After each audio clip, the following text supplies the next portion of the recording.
Across everything that has changed, across every transformation that has reshaped the planet, one pattern has remained untouched. Continents have shifted, climates have risen and fallen, forms of life have appeared and disappeared, yet the cycle of light and darkness continues as it always has. It has never stopped. From the moment light first became predictable, from the earliest alignment between the planet and its atmosphere, the rhythm began, and it has carried forward through every era without interruption. It does not pause, it does not weaken, it does not depend on the forms of life that follow it. It simply continues. Each day begins as the last one ended. Darkness gives way to light, light returns to darkness, and the sequence repeats with a consistency that feels almost invisible because it has never been absent. The repetition is so complete, so constant, that it becomes easy to overlook. Yet within that repetition lies something profound. Everything else is temporary. The landscapes that define the surface of the planet are reshaped over time. The species that inhabit it evolve, adapt, and eventually disappear. Even the atmosphere itself has changed, transforming the way light reaches the surface. But the cycle remains, not as something static, but as something that renews itself with every passing moment. This is where its true nature becomes clear. The stability of the world is not built on permanence. It is built on repetition. The cycle does not need to remain unchanged in form, because its structure is carried through renewal. Each phase leads into the next, creating continuity not by holding still, but by moving forward in the same pattern. It is this movement, this endless sequence, that creates the sense of stability upon which life depends. The rhythm is not fixed. It is consistent. And that consistency is what allows everything else to change without losing its foundation. Life can evolve, environments can transform, systems can grow more complex, because the underlying pattern remains, providing a framework that does not disappear. This realization brings the story back to its origin. The first stable sunrise was not just the beginning of a new condition. It was the beginning of a process that would never end. Each sunrise that followed carried that same pattern forward, reinforcing it, embedding it deeper into the fabric of the planet and the life it supports. There is something grounding in this continuity. In a world where everything shifts, where change is constant and often unpredictable, the cycle remains as a steady presence. It does not prevent change, but it provides a structure within which change can occur without becoming chaotic. The planet does not rely on stillness. It relies on rhythm. This perspective shifts the way stability is understood. It is not something that resists transformation. It is something that allows transformation to happen in a way that remains connected, structured, and continuous. The cycle becomes the thread that links everything together. Past, present, and future are not separate. They are connected through the same repeating pattern, each moment part of a sequence that extends across time. The light that rises today follows the same path as the light that rose billions of years ago, even though everything it touches has changed. The continuity is unbroken. And within that continuity, there is a sense of quiet certainty. The rhythm does not need to be maintained or protected. It exists as part of the movement of the planet itself, carried forward without effort, without interruption. It is one of the few things that can be relied upon completely, not because it is unchanging, but because it always returns. This return is what gives the world its structure. It is what allows life to exist within a framework that is both dynamic and stable, both changing and consistent. It is what connects the earliest forms of life to everything that exists now, creating a pattern that continues regardless of what changes around it. And as this understanding settles, it leads to something deeper. Because if the cycle has never ended, if it continues to shape life moment by moment, then its meaning extends beyond survival, beyond biology. It becomes something more fundamental, something that defines not just how life exists, but how it is experienced. As the rhythm of the planet reveals its continuity, something deeper begins to emerge from within it. The cycle of light and darkness is no longer just a pattern that supports life. It becomes the structure through which life experiences everything. Time begins to take form, not as something separate, but as something inseparable from the rhythm itself. It is easy to imagine time as a backdrop, as a space in which events occur, moments pass, experiences unfold, and time is often treated as the silent container that holds them. But when traced back to its origins, a different understanding begins to surface. Time is not empty. It is structured.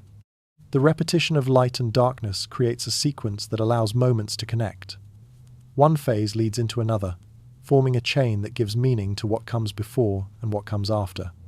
Without this sequence, there would be no continuity, no way to distinguish between past and future in any meaningful sense. The cycle does more than mark time. It creates it. Memory depends on repetition. The ability to recognize something as having happened before requires a pattern that can be compared, something that returns in a way that allows recognition to form. Anticipation depends on the same structure, the expectation that what has occurred will occur again. Without this foundation, both would dissolve. The past would have no reference. The future would have no direction. Everything would exist only as isolated moments, disconnected and without sequence. But the rhythm of light creates a flow, a continuity that allows life to move through time rather than simply exist within it. This realization begins to shift the perspective. Time is not something that surrounds life. It is something life participates in. Each process, each interaction, each transition is part of the sequence created by the cycle. Life does not stand apart from time, observing it from a distance. It moves with it, shaped by it, contributing to its unfolding. The distinction between time and experience begins to dissolve. What is experienced is not separate from the structure that allows it to exist. The flow of moments, the sense of progression, the connection between what has been and what is yet to come. All of it is built upon the rhythm that has continued without interruption since the earliest days of the planet. There is something almost hidden in this understanding. Time feels abstract, difficult to define, yet it is grounded in something as simple as the return of light. The same cycle that once guided the earliest forms of life now underlies every experience, creating a framework that is both invisible and essential. It does not need to be seen to be present. It is felt through continuity. The tone becomes more reflective as the boundary between physical processes and perception begins to fade. The rhythm of the planet is no longer just a natural phenomenon. It becomes a foundation for awareness itself, shaping how life understands its own existence. Each moment carries the influence of what came before. Each transition leads into what follows. The sequence continues, not as a series of disconnected events, but as a continuous flow that defines the experience of being. This leads to a final, quiet realization. Time is not something that exists independently of life. It is something that emerges through the interaction between life and the rhythm of the world.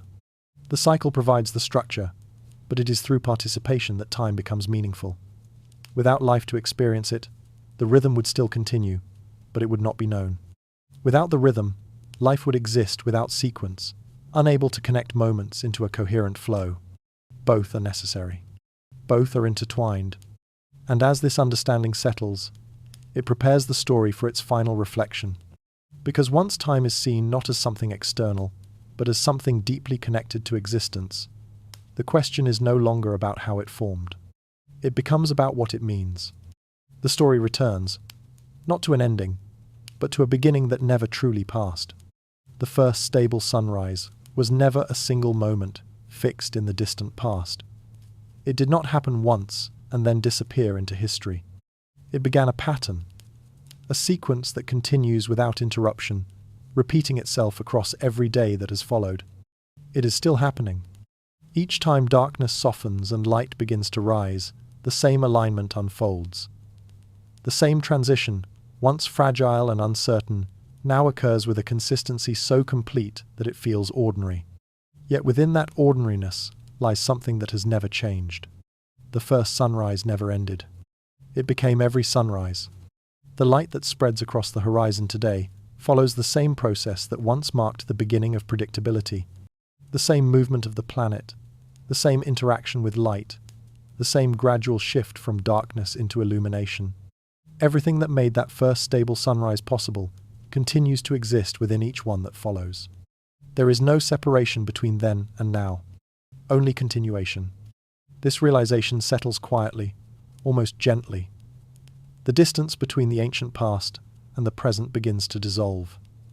What once felt like a distant origin becomes something immediate, something that can be experienced again and again, without ever losing its connection to where it began.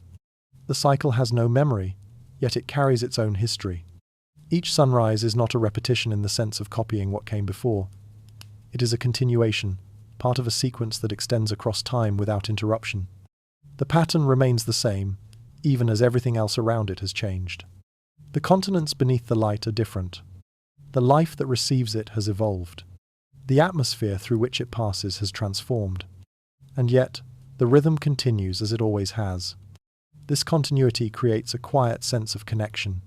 The moment that allowed life to begin adapting, to align itself with predictable light, is not something that belongs only to the past.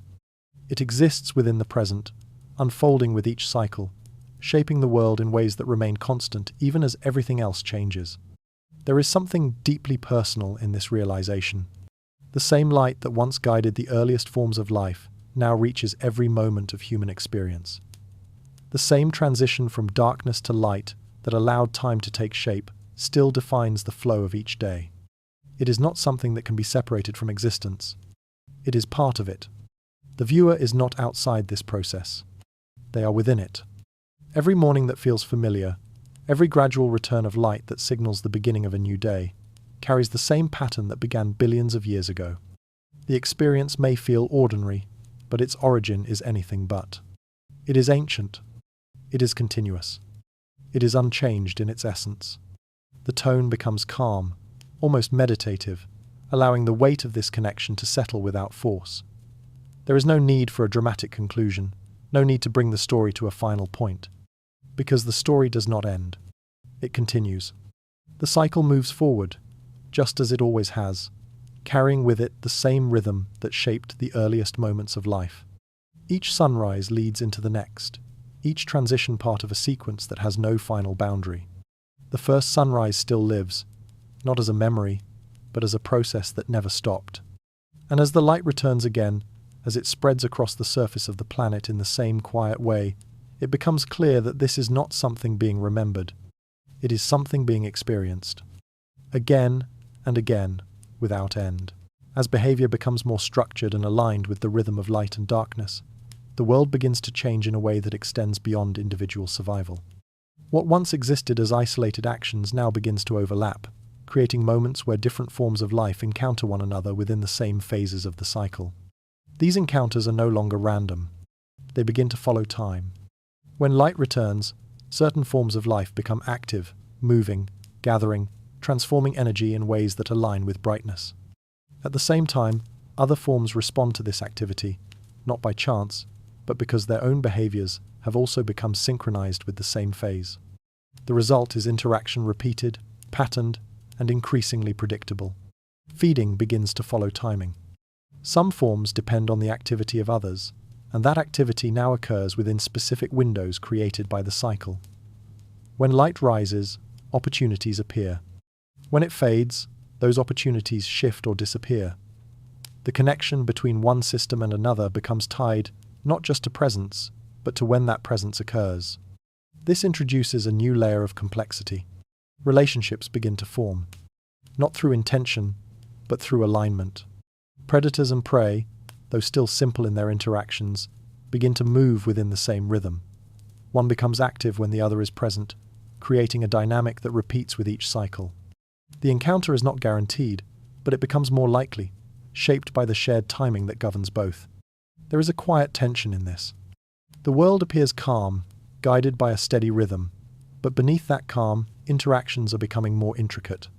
Each form of life is adjusting not only to the environment, but to the behavior of others that are also responding to the same cycle. The rhythm does not separate life. It connects it. Encounters that once happened without pattern now begin to cluster around certain times. Activity overlaps, creating moments where multiple systems interact within the same phase. These moments repeat, forming sequences that extend beyond individual actions. This is where the web of life begins to take shape, not as a visible structure, but as a network of interactions that are organized by time. Each connection between forms of life is influenced by the cycle, creating a pattern that extends across the environment. The actions of one system affect another, and those effects ripple through the cycle, linking processes together in ways that create continuity. The realization is subtle, but it changes everything. Time does not just organize individuals.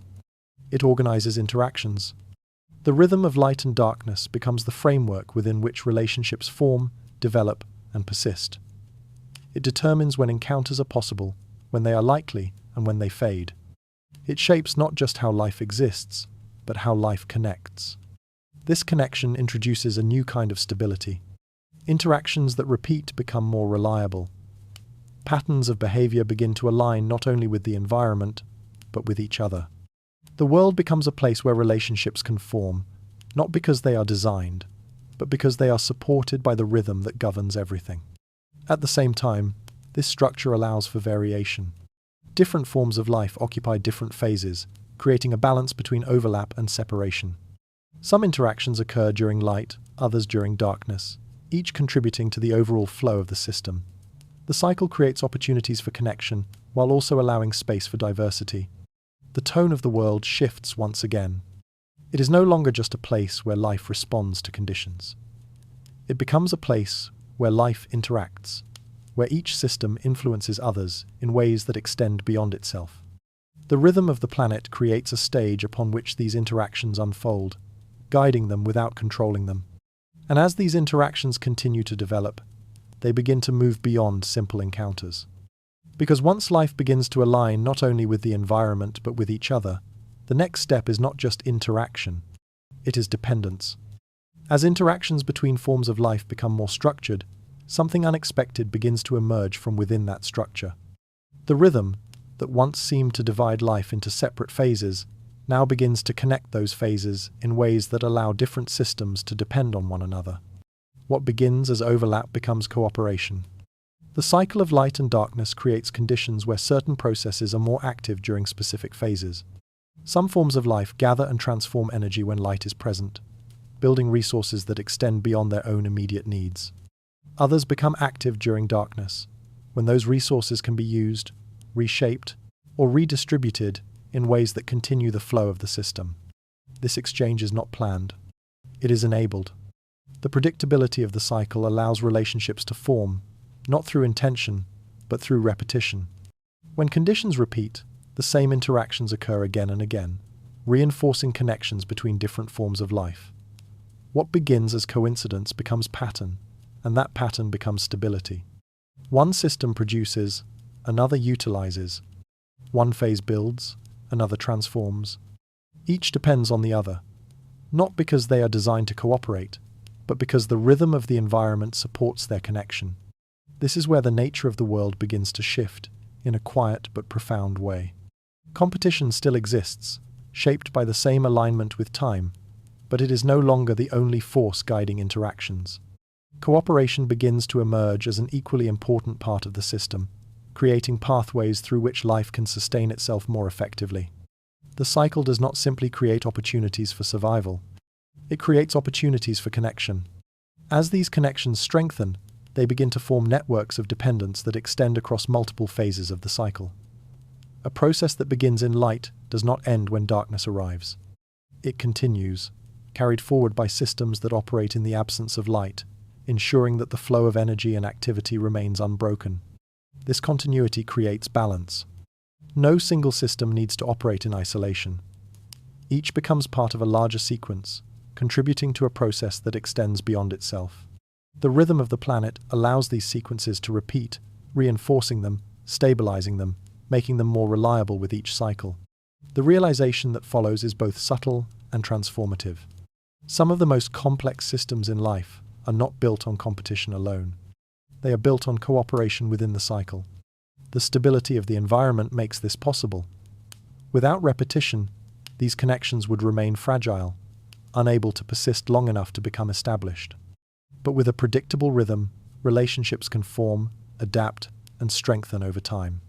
The world begins to feel more connected, not just through shared conditions, but through shared processes that link different forms of life together. Each system contributes to the stability of the whole, even as it continues to operate according to its own alignment with the cycle. There is a sense of harmony in this, one that emerges naturally from the structure of the environment, life does not need to be guided toward cooperation. It arises as a result of the conditions created by the rhythm of light and darkness. And within that harmony, complexity continues to grow. Because, as more systems become connected, the interactions between them multiply, creating layers of relationships that extend across the entire environment. These layers do not remain simple. They build upon one another, forming networks that are both stable and dynamic, capable of adapting while maintaining their structure. And as these networks expand, they begin to form something even greater than individual relationships or isolated patterns. They begin to form a system that encompasses the entire world. As cooperation deepens and interactions layer upon one another, the world begins to reveal something far greater than individual relationships. What once appeared as separate processes now moves as a unified system, guided by a rhythm that connects everything within it. The cycle of light and darkness no longer feels like a background condition. It becomes the pulse of the planet.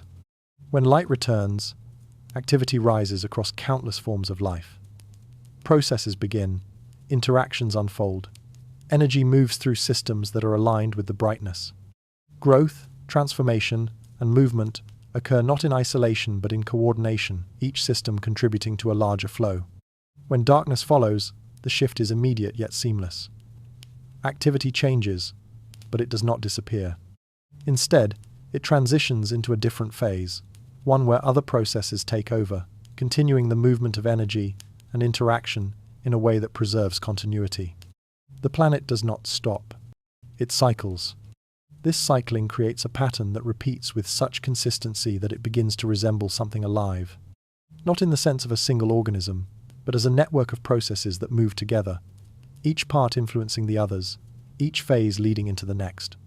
The world breathes in rhythm. There is a rising and a falling, an expansion and a settling, a continuous flow that carries life forward without interruption.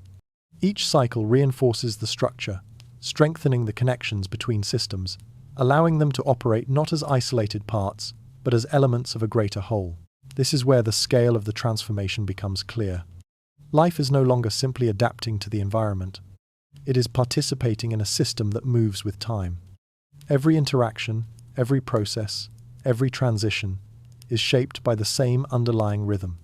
The flow of energy, the balance between growth and conservation, the connections between different forms of life, all of it aligns with the repeating cycle of light and darkness. The realization that emerges is both simple and profound. The stability of life on Earth is not just the result of favorable conditions, it is the result of consistent time. The environment provides the setting, but it is the rhythm that organizes everything within it. Without that repetition, the interactions that define life would remain scattered, unable to form the stable patterns that support complexity. Time becomes the structure that holds the system together. It connects the smallest processes to the largest interactions, creating a framework within which life can exist, evolve, and expand. The cycle does not control the system, but it guides it, providing a pattern that allows stability to emerge from constant change. This perspective shifts the way the world is understood. It is no longer just a collection of environments where life happens to exist. It becomes a network of processes that move in coordination, shaped by a rhythm that defines how everything interacts. The planet itself begins to feel unified, not because all parts are the same, but because all parts follow the same cycle. Each system operates within its own phase, yet contributes to a pattern that extends across the entire world. The differences between forms of life become part of the balance, each one filling a role within the rhythm. There is a quiet sense of completeness in this. The world has not reached an endpoint, but it has reached a state where its processes are aligned in a way that allows them to continue indefinitely. The rhythm sustains the system, and the system reinforces the rhythm. And within that balance, something new begins to emerge. Because once the planet operates as a synchronized whole, the next step is not just maintaining that balance, it is building upon it. The same rhythm that now connects all life will begin to shape forms that are more complex, more responsive, and more deeply connected to the experience of time itself. As the pulse of the planet settles into a steady rhythm, something deeper begins to unfold. Something that cannot be seen in a single moment, but reveals itself over countless cycles. The repetition of light and darkness does more than organize behavior. It begins to guide change itself. Life no longer exists in a world of endless variation. It exists within a pattern that repeats, again and again, shaping the conditions under which it must survive. And within that repetition, certain traits begin to matter more than others. Not because they are stronger, but because they are aligned. Forms of life that adapt to the presence of light begin to refine their ability to use it. Processes that capture energy become more efficient, more stable, more capable of sustaining activity during the phases when light is available. Over time, these systems develop structures that enhance their interaction with brightness, allowing them to gather more energy with less effort. At the same time, other forms of life begin to adapt to the absence of light. They do not compete directly with those that thrive during brightness. Instead, they find stability in darkness, developing processes that conserve energy, that operate efficiently when light is no longer present. These adaptations allow them to persist through phases that would otherwise limit their existence, turning what was once a challenge into an advantage. Each of these changes is small, almost unnoticeable on its own, but as the cycle repeats, those small changes begin to accumulate. The environment no longer shifts unpredictably. It follows a pattern. And because it follows a pattern, the pressures it creates are consistent. The same conditions return, again and again, favoring the same alignments, reinforcing the same adaptations. This is where evolution begins to take on a new direction. It is no longer shaped solely by chance encounters with changing conditions. It is guided by a rhythm that repeats with enough consistency to influence which traits persist and which fade. Time itself becomes part of the process, not as something that is observed, but as something that acts. The cycle of light and darkness creates a framework within which change can occur in a structured way.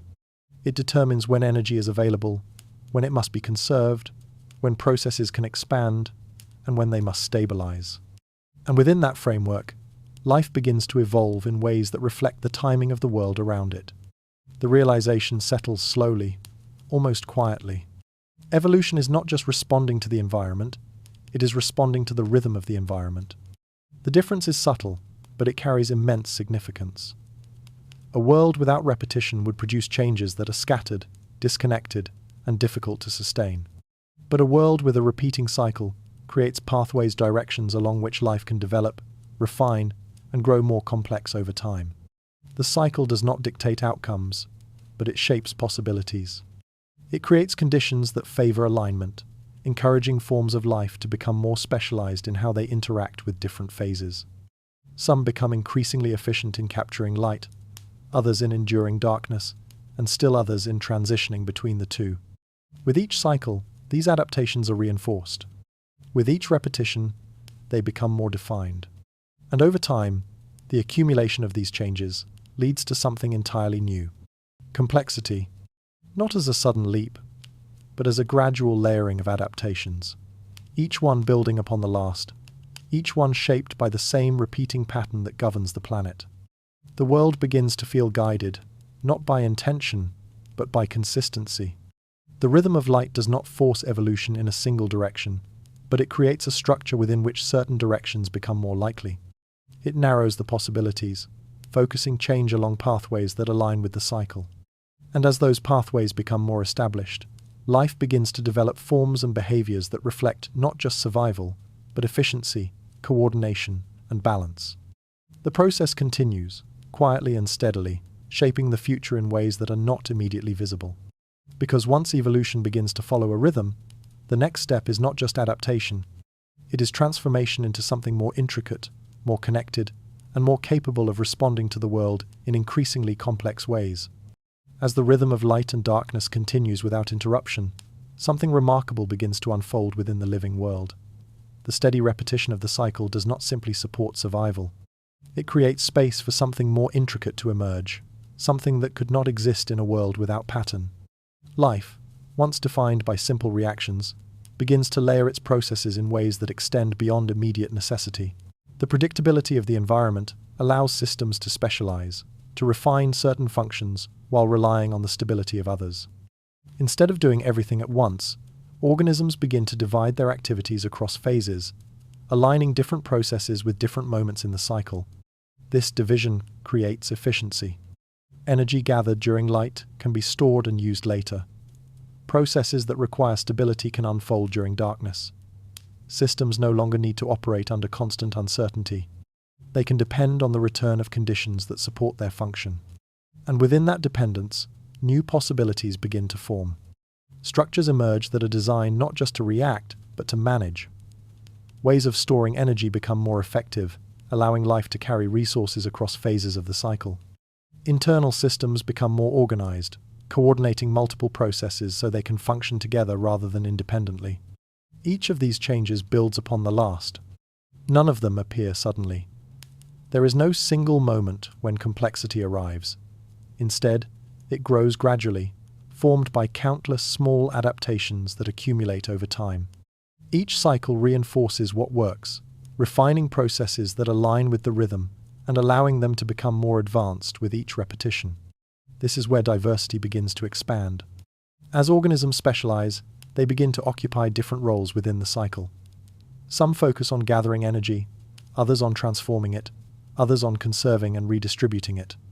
Each adaptation creates new opportunities for interaction, allowing systems to connect in ways that increase the overall complexity of the environment.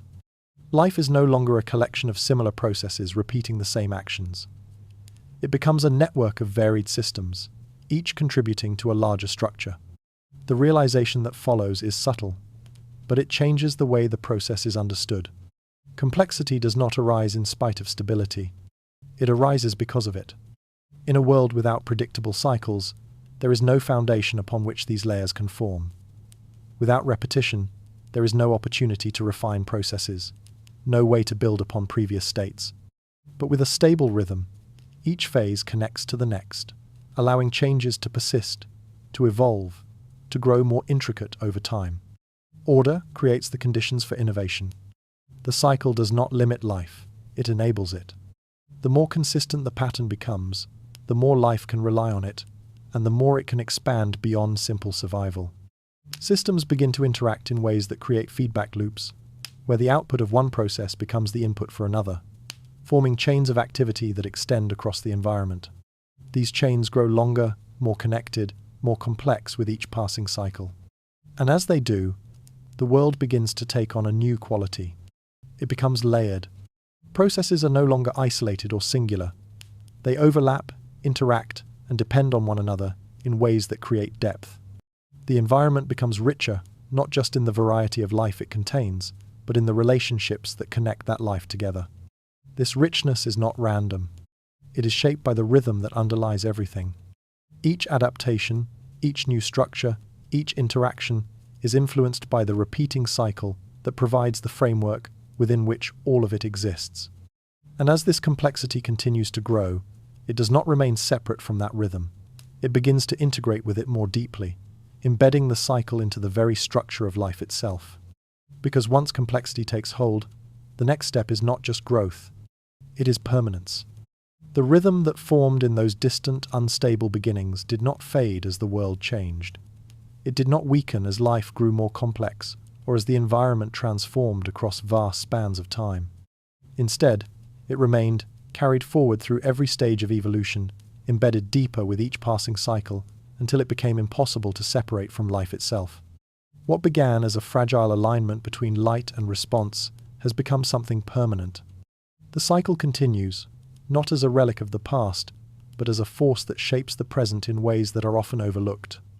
Every phase of activity, every period of rest, every shift between states traces back to that same repeating pattern of light and darkness. It exists within systems that are far more advanced now, but its foundation remains unchanged. Life no longer needs to search for the rhythm. It carries it. Processes that were once simple reactions have evolved into complex systems that still follow the same underlying structure. Growth aligns with certain phases, rest with others. Energy is gathered, stored, and used in patterns that reflect a cycle established long before any of these forms existed. The connection is continuous. It has never been broken. Even as life has expanded into countless forms, each one different in structure and behavior, the rhythm remains present within all of them. It does not dictate every action, but it provides a framework within which those actions occur. It shapes when processes begin, when they slow, when they transition from one state to another. And this is not limited to distant forms of life that exist far from awareness. It extends to everything. The same pattern that once guided the earliest biological systems continues to influence every living organism. It exists within the structure of activity and rest, within the cycles that define behavior, within the transitions that connect one moment to the next. It is not something that can be observed directly in isolation, because it is always present, always shaping, always influencing. It becomes most visible when it is disrupted. When the rhythm is altered, when the alignment between internal processes and external cycles is broken, the effect is felt immediately. Systems that depend on that consistency begin to lose their stability, revealing just how deeply connected they are to something that has been constant for billions of years. This realization carries a quiet weight. The rhythm of the planet is not something that life simply follows. It is something life has become inseparable from. The distinction between external and internal begins to dissolve. The cycle of light and darkness exists outside the organism, but it also exists within it. It is reflected in the way systems operate, in the way processes are structured, in the way life moves through time. And in that reflection, the connection becomes clear. The present is not separate from the past. Every cycle that unfolds now is part of the same pattern that began when light first became predictable. The same sequence repeats, unchanged in its essence, even as everything else has evolved around it. There is a sense of continuity in this, something that extends beyond individual forms or isolated moments. It connects the earliest life to everything that exists now, creating a thread that runs through the entire history of the planet. And within that thread, something personal begins to emerge. The rhythm is not distant. It is not something that belongs only to the past or to the environment. It exists within every moment of life, shaping experiences in ways that are so constant they often go unnoticed. The pattern that once allowed life to begin adapting is still present, still active, still guiding the flow of existence. And as that realization settles, it opens the path to something deeper.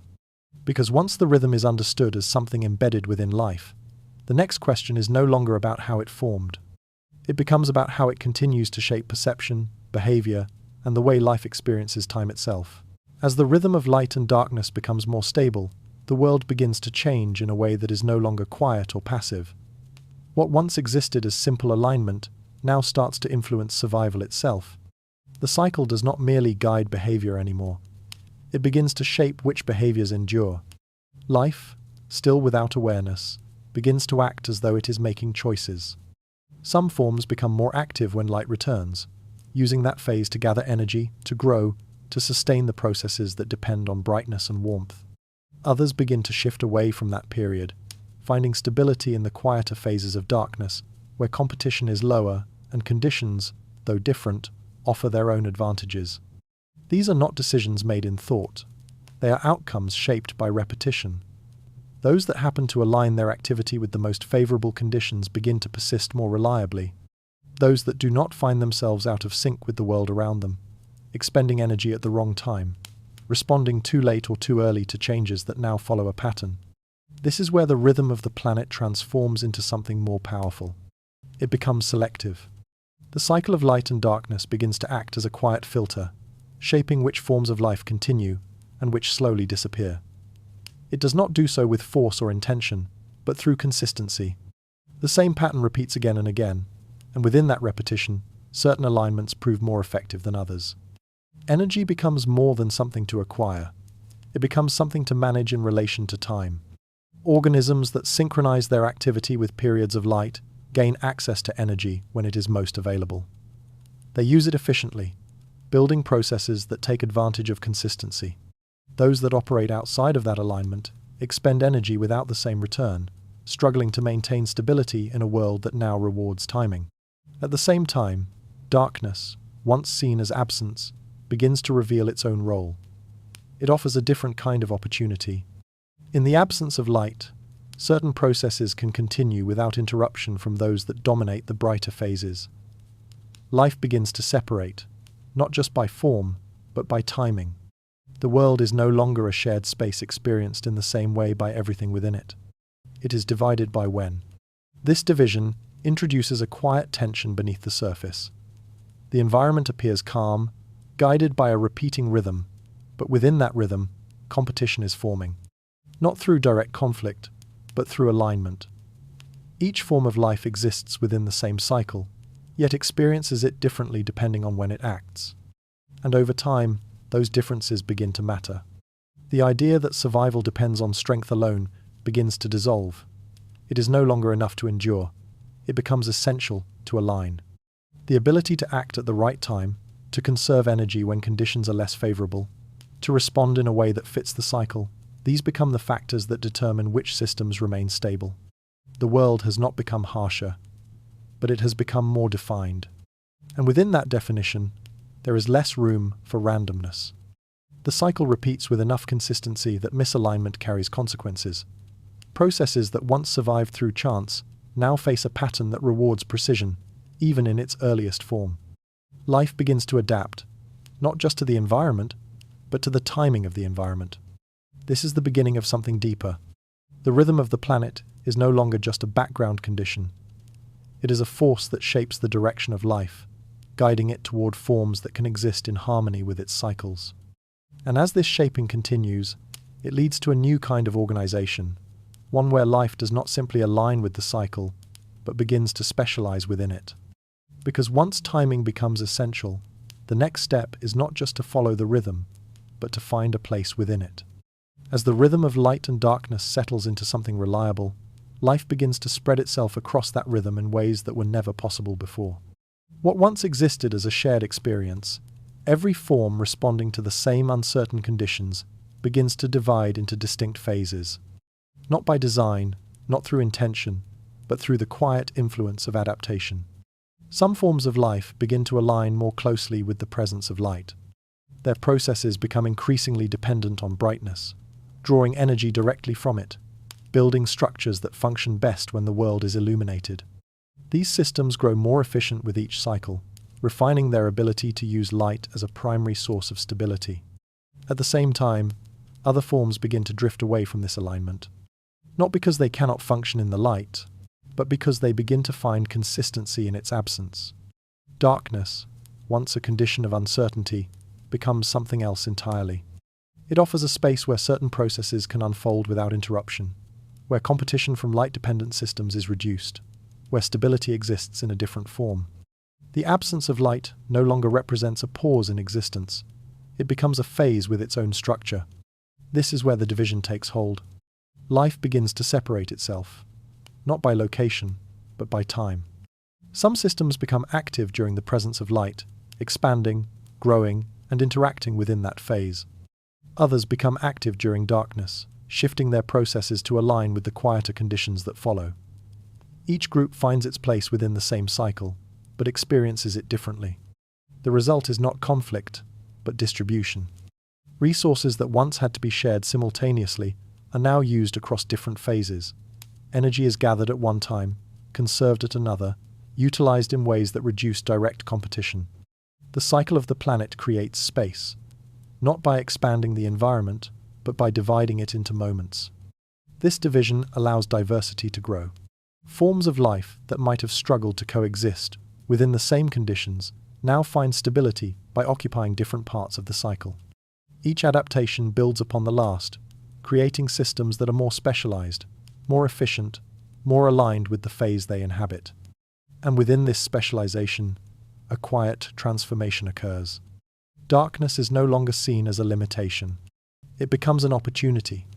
The absence of light creates conditions that are not defined by what is missing, but by what becomes possible in that absence. Processes that would be disrupted during light can continue uninterrupted. Interactions that would be overshadowed by more dominant systems can emerge and stabilize. The night, once empty, reveals itself as a phase waiting to be filled. This realization changes the nature of the world. It is no longer defined by a single state that everything must adapt to. It becomes a sequence of environments, each with its own conditions, each offering its own advantages. Life responds by spreading itself across these phases, creating a balance that extends beyond individual systems. The cycle of light and darkness is no longer just a pattern. It is a structure that supports variation. And as this structure continues to shape behavior, it begins to influence something larger than individual forms or isolated interactions. The division of activity across time starts to connect systems together, forming patterns that extend across the entire environment. Because when life organizes itself within the cycle, those individual alignments begin to overlap, interact, and build upon one another. And in that overlap, something even greater begins to form. As life spreads itself across the rhythm of light and darkness, something larger begins to take shape, something that cannot be seen in any single organism, but becomes clear when the world is viewed as a whole. The divisions between day and night no longer separate life into isolated patterns. Instead, they begin to connect those patterns into a continuous flow. What emerges is not a collection of independent systems, but a network of interactions that move together. During the presence of light, activity rises. Processes that depend on brightness intensify, drawing energy from the environment and transforming it into forms that can be used, stored, or passed along. Growth becomes possible, expansion becomes visible, and the surface of the planet begins to fill with movement that aligns with the returning light. But this activity does not exist in isolation. As energy is gathered, it creates conditions that extend beyond the systems producing it. Other forms of life begin to respond, using what has been created, interacting with it, transforming it further. Each process becomes part of a larger sequence, one that continues even as the phase of light begins to fade. When darkness follows, the shift is not a collapse, but a transition. Activity changes, but it does not stop. Systems that rely less on light begin to emerge more clearly, continuing the flow of interaction in a different form. Energy that was gathered during light is now used, redistributed, and conserved. Processes that would be interrupted by brightness now proceed with stability, maintaining the continuity of the system. This alternating movement creates something that feels almost alive. The planet begins to pulse. Not in a physical sense that can be directly observed, but in a pattern of activity that rises and falls with the cycle of light and darkness. Each phase leads into the next, creating a rhythm that repeats with increasing consistency. The world does not remain still. It moves through these phases, again and again, with a structure that connects everything within it. There is a sense of unity in this motion. Forms of life that once existed in isolation are now linked through shared timing. What happens during one phase influences what follows in the next. Energy flows from one system to another, carried across the cycle in a way that creates continuity rather than fragmentation. The environment itself becomes part of this rhythm, responding to the changes in light and activity in ways that reinforce the pattern. Temperature shifts, chemical interactions, and physical processes begin to align with the cycle, creating a stable framework within which life can continue to develop. This is where the true significance of the cycle reveals itself. The pattern of day and night is no longer just a backdrop for life. It becomes the foundation of balance. Without this repeating structure, the interactions between different forms of life would remain disconnected, unable to stabilize into something sustainable. The flow of energy would be inconsistent, the relationships between systems would lack continuity, and the complexity that defines life would struggle to emerge. But with the cycle in place, everything begins to align. The world does not need to be controlled. It organizes itself through repetition. Each phase supports the next, each interaction builds upon the last, and the entire system moves in a way that feels both structured and continuous. The pulse of the planet becomes the framework within which life can exist, not just as individual forms, but as an interconnected whole. And as this balance strengthens, it begins to influence something even deeper than interaction. Because once the world moves in a rhythm that sustains life, that rhythm begins to shape the direction in which life evolves. As the rhythm of the planet settles into a stable and enduring pattern, life begins to move beyond simplicity in ways that were once impossible. The steady repetition of light and darkness creates conditions that do more than support survival. They allow life to extend itself across time, building layers of structure that depend on continuity. What emerges is not sudden, but gradual.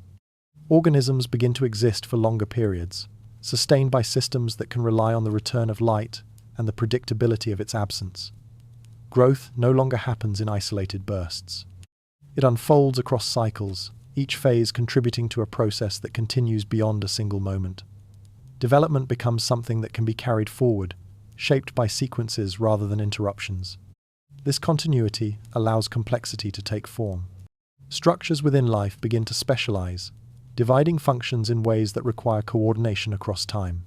Some processes gather energy, others store it, others use it to sustain movement, repair, or reproduction.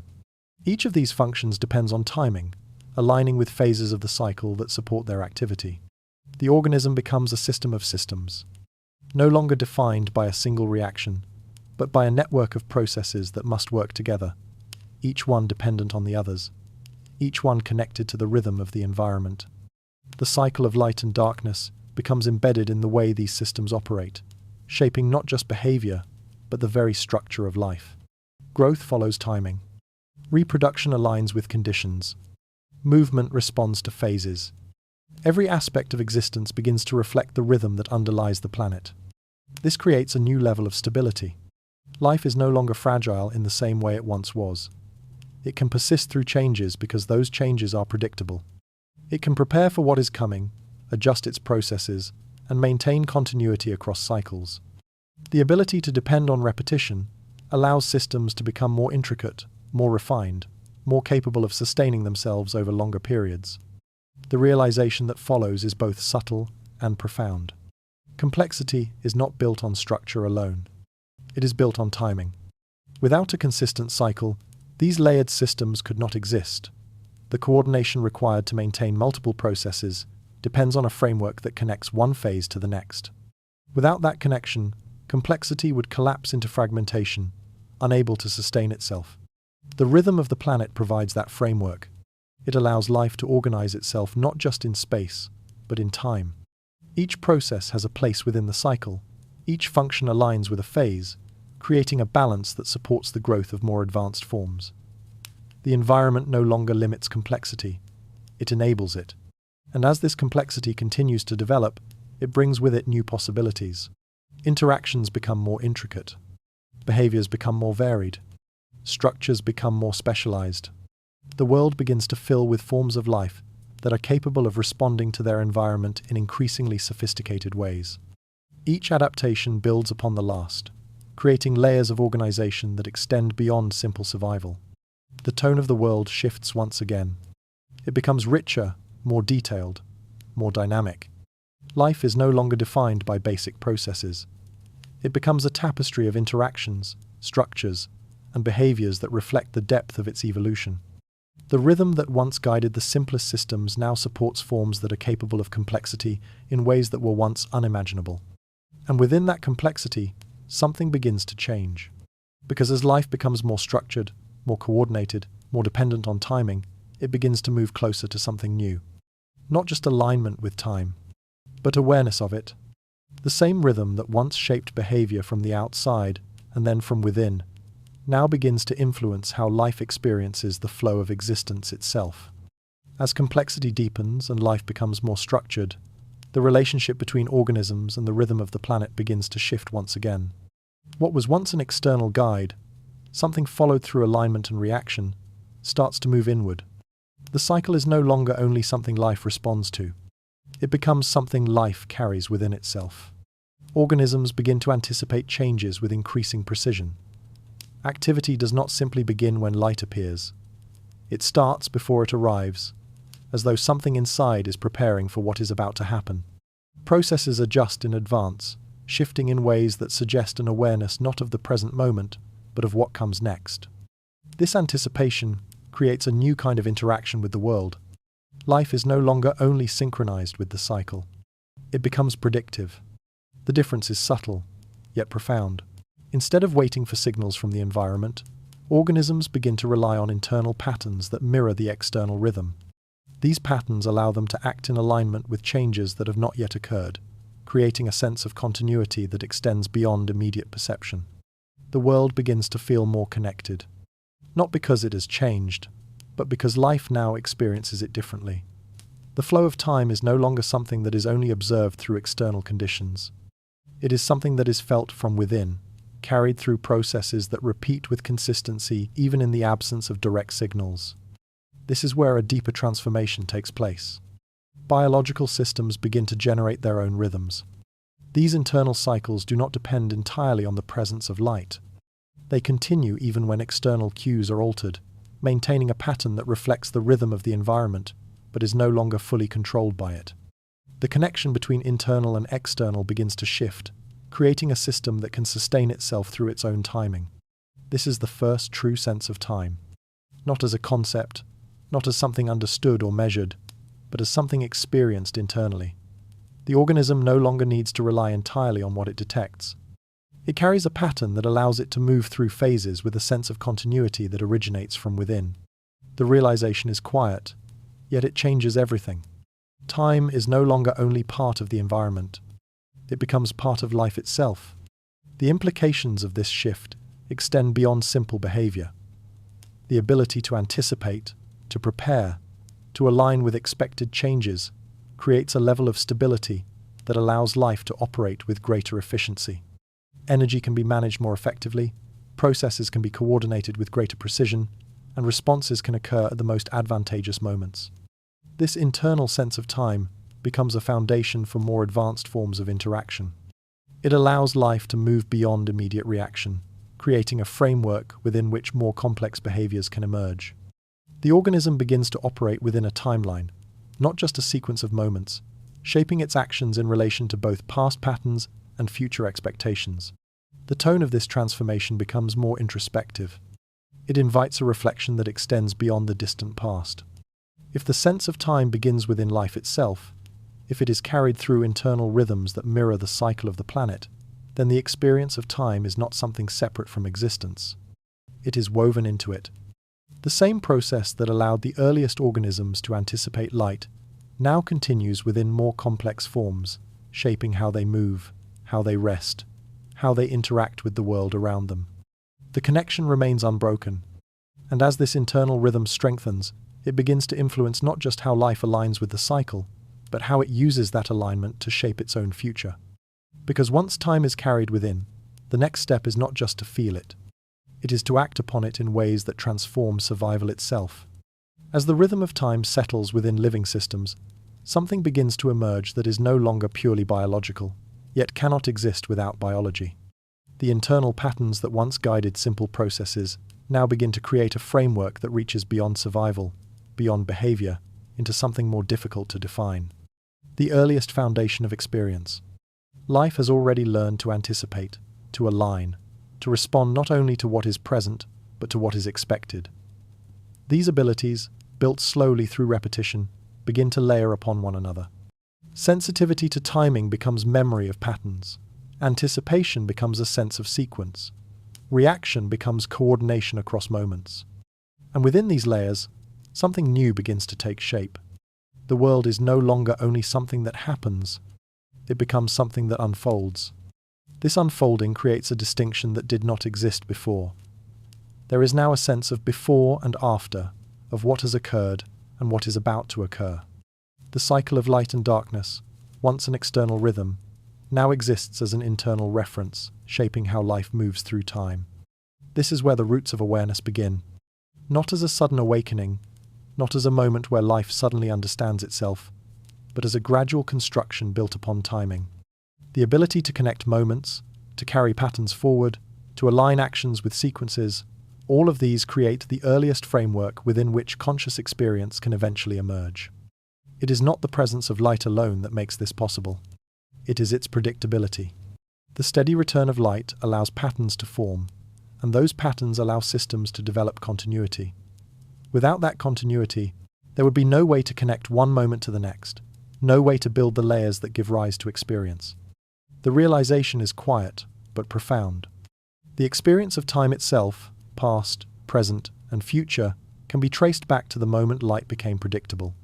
What began as a simple alignment between a planet and its atmosphere has unfolded into something that shapes how life perceives existence. The stable sunrise, once just a gradual shift in the environment, becomes one of the deepest roots of awareness. Each cycle carries with it a memory of what came before. Each transition suggests what comes next. And within that movement, life begins to exist, not only in the present moment, but across a sequence that extends beyond it. The tone becomes more reflective, as the distance between past and present begins to dissolve. The processes that formed billions of years ago are not separate from what exists now. They continue, embedded within every system, shaping the way life experiences the flow of time. This connection is not abstract. It is immediate. The same patterns that allowed the earliest organisms to anticipate light now exist within far more complex forms, guiding how they perceive change, how they remember, how they imagine what is yet to come. Time is no longer just a measure, it is an experience. And that experience is built upon layers that began with the simplest forms of alignment, refined through cycles that repeated with quiet consistency, strengthened through processes that carried those patterns forward. The boundary between biology and awareness begins to blur. What once seemed like separate domains, physical processes, and conscious experience are revealed to share the same foundation. Both are shaped by timing, by repetition, by the ability to connect moments into a continuous flow. The world is no longer only something that is observed. It is something that is experienced through time.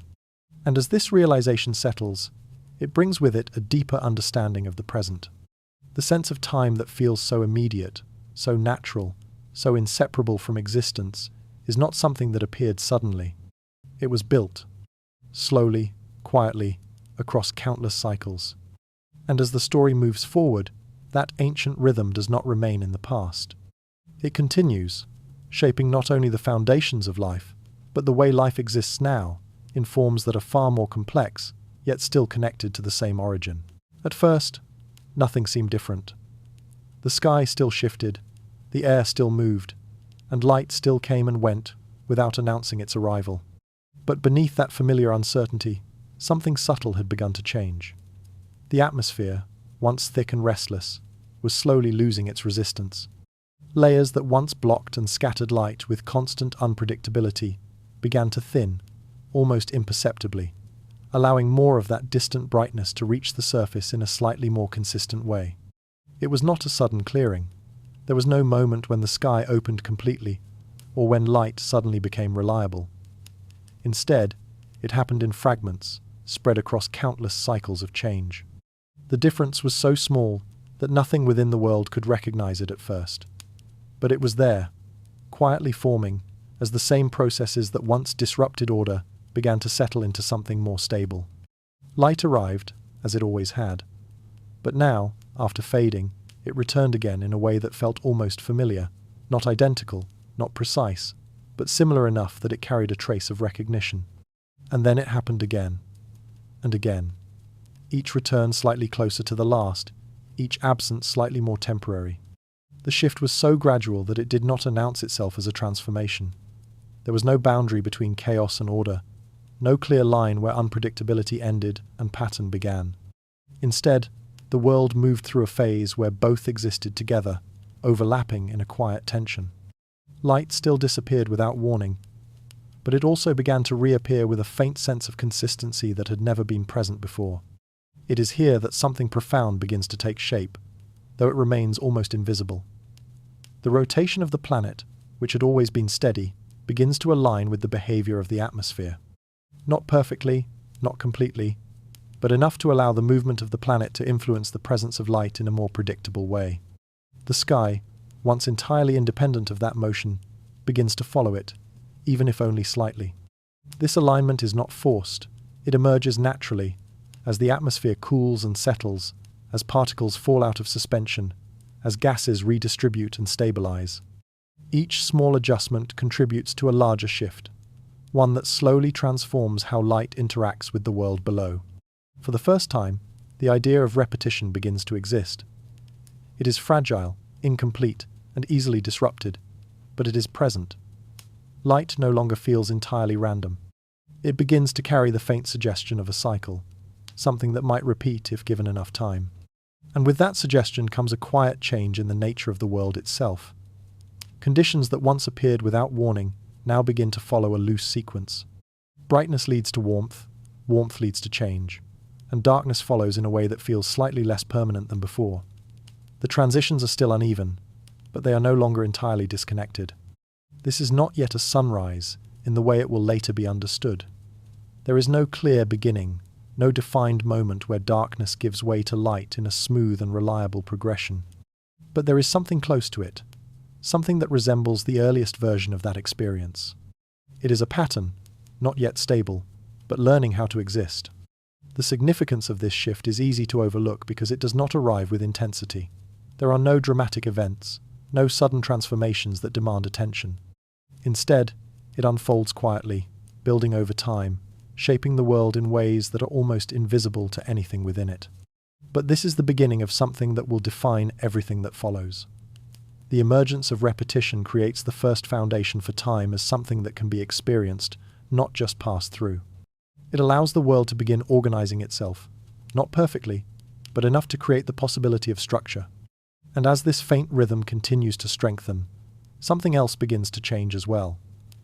Life, which has existed only in reaction, begins to encounter a world that no longer behaves entirely at random.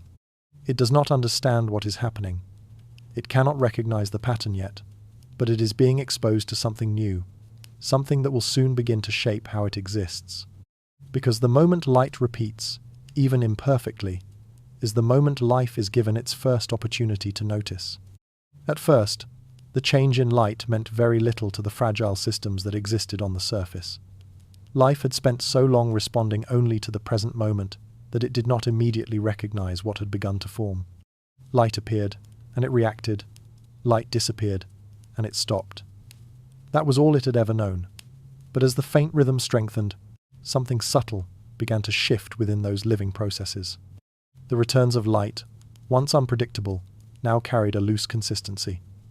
Not enough to be relied upon, not enough to be measured, but enough to leave an impression. And within that impression, certain chemical reactions began to behave differently. They did not simply start and stop with the presence of light. They lingered slightly longer. They initiated slightly earlier. They adjusted, not with awareness, but with a quiet alignment to something repeating just beyond direct perception. It was not intention. It was not thought. It was a gradual tuning, shaped by exposure to a world that was beginning to follow a pattern. Molecules that once reacted instantly now began to respond with a delay that mirrored the cycle around them. Internal processes, once entirely dependent on immediate conditions, started to carry a trace of continuity from one moment to the next. This is where something profound begins, though it remains hidden within simplicity. Life is no longer bound entirely to reaction. It begins, in the smallest possible way, to anticipate. The shift is almost impossible to notice at first. There is no clear boundary between reaction and expectation, but the difference is there. Certain processes begin before the light fully returns, as if something within the organism has learned that it is coming. Others continue briefly after the light fades, as if holding on to a signal that has not yet completely disappeared. These are not precise mechanisms.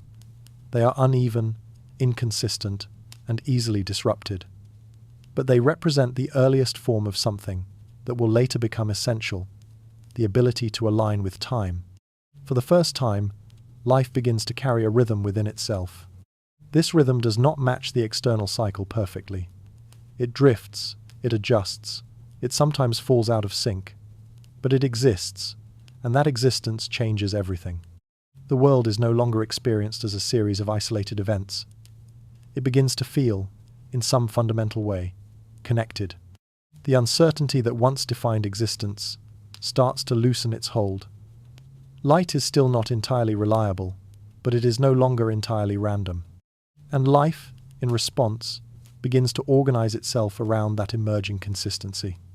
There is a quiet sense of progression here, a movement towards something more stable. The tone of the world shifts, not dramatically, but enough to suggest that a new phase has begun. Life is no longer simply enduring conditions. It is beginning to adapt to them in a way that extends beyond the immediate present. This is the earliest hint of what will eventually become biological timekeeping. Not a clock in the way it will later be understood, but a foundation upon which such a system can be built. A repeating pattern in the environment creates a repeating response within life, and that response begins to shape behavior in ways that were previously impossible. The realization settles slowly, almost gently. The moment life begins to expect, even in the most basic sense, is the moment its relationship with the world changes forever. It is no longer just a participant in chaos. It becomes something that can align with order. And as this alignment strengthens, something else begins to change as well. The environment, which has been slowly stabilizing, continues to move toward a state where this rhythm can become more defined, more reliable, more deeply embedded in the structure of the world. Because the emergence of expectation within life is not the end of the process. It is only the beginning of a deeper synchronization, one that will extend beyond individual organisms and begin to shape the entire planet. There comes a point where change, once too subtle to notice, becomes impossible to ignore. The atmosphere, after countless shifts and quiet adjustments, begins to allow light to pass through with a consistency that has never existed before. The scattered brightness that once appeared in fragments now starts to gather into something more defined. Darkness no longer fades unpredictably. It gives way, slowly and repeatedly, to a returning light that follows a path becoming familiar. At first, the difference is delicate. The transition is uneven, the edges unclear. But over time, the pattern strengthens. Light begins to arrive in a sequence that resembles a beginning, followed by a gradual expansion across the surface. It does not appear all at once. It grows, it spreads, it settles into place before eventually fading again in a way that no longer feels random. For the first time, something recognizable emerges. A sunrise. Not as a single moment, but as a process that repeats with increasing clarity.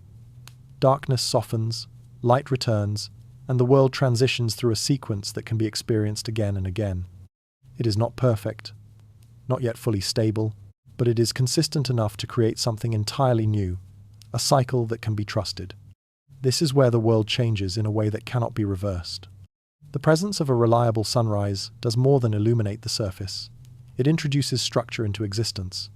It creates a beginning and an end, a phase of light and a phase of darkness, each following the other in a way that can be anticipated. The planet's rotation, once hidden beneath atmospheric chaos, now becomes visible through the movement of light itself. Time, as something that can be experienced, begins here. Not as an abstract idea, but as a repeating pattern that defines the flow of existence. The world no longer unfolds as a series of disconnected moments.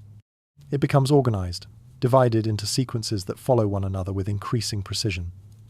Light leads to change leads to transition, and transition returns to light again.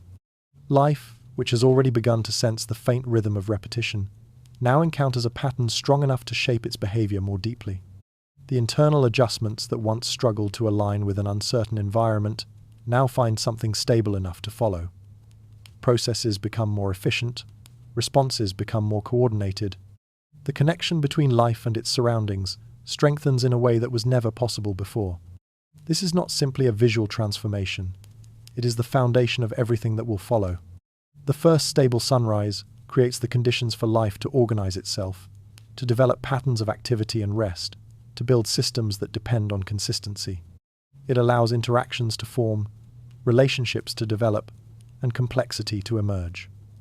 Without this repeating cycle, none of those processes could sustain themselves.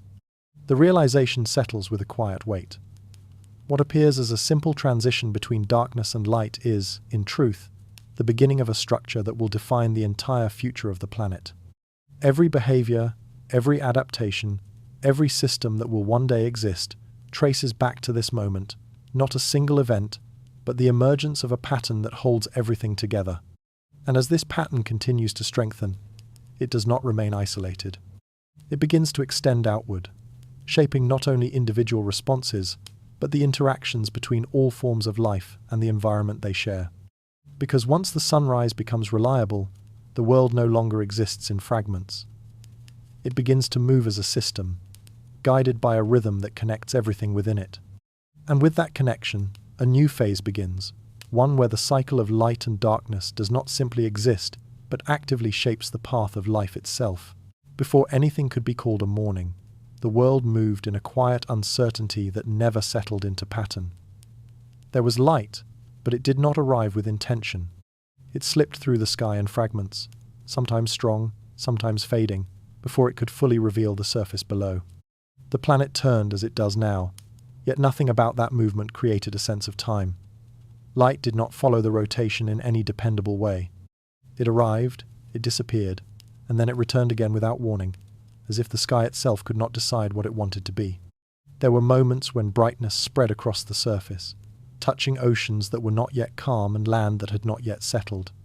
But those moments never stayed long enough to become familiar. They dissolved into shadow, swallowed by thick layers of gas and vapor that drifted endlessly above the planet. The air itself was restless, heavy with particles that scattered light in every direction, bending it, dimming it, breaking it apart before it could form anything steady. In this world, brightness was not a promise. It was an event, brief and uncertain, surrounded by stretches of dimness that felt endless. Warmth followed the same pattern. It would rise suddenly when light managed to break through, then fade just as quickly when the sky thickened again. There was no rhythm to rely on, no cycle to anticipate.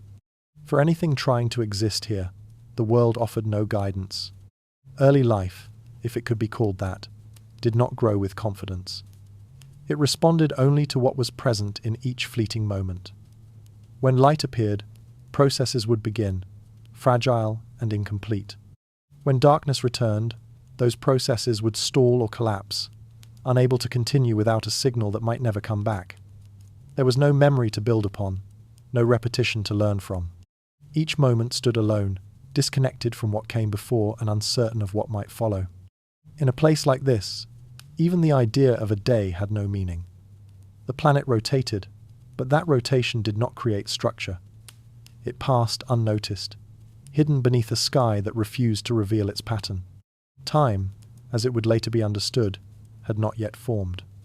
There was only change, constant and unorganized, unfolding without sequence. And yet, beneath this instability, something subtle was beginning. The same forces that scattered light were also slowly shifting, almost imperceptibly, toward a state that might one day allow consistency. But at this moment, that future did not exist. The sky remained thick, the light remained uncertain, and the world remained without rhythm.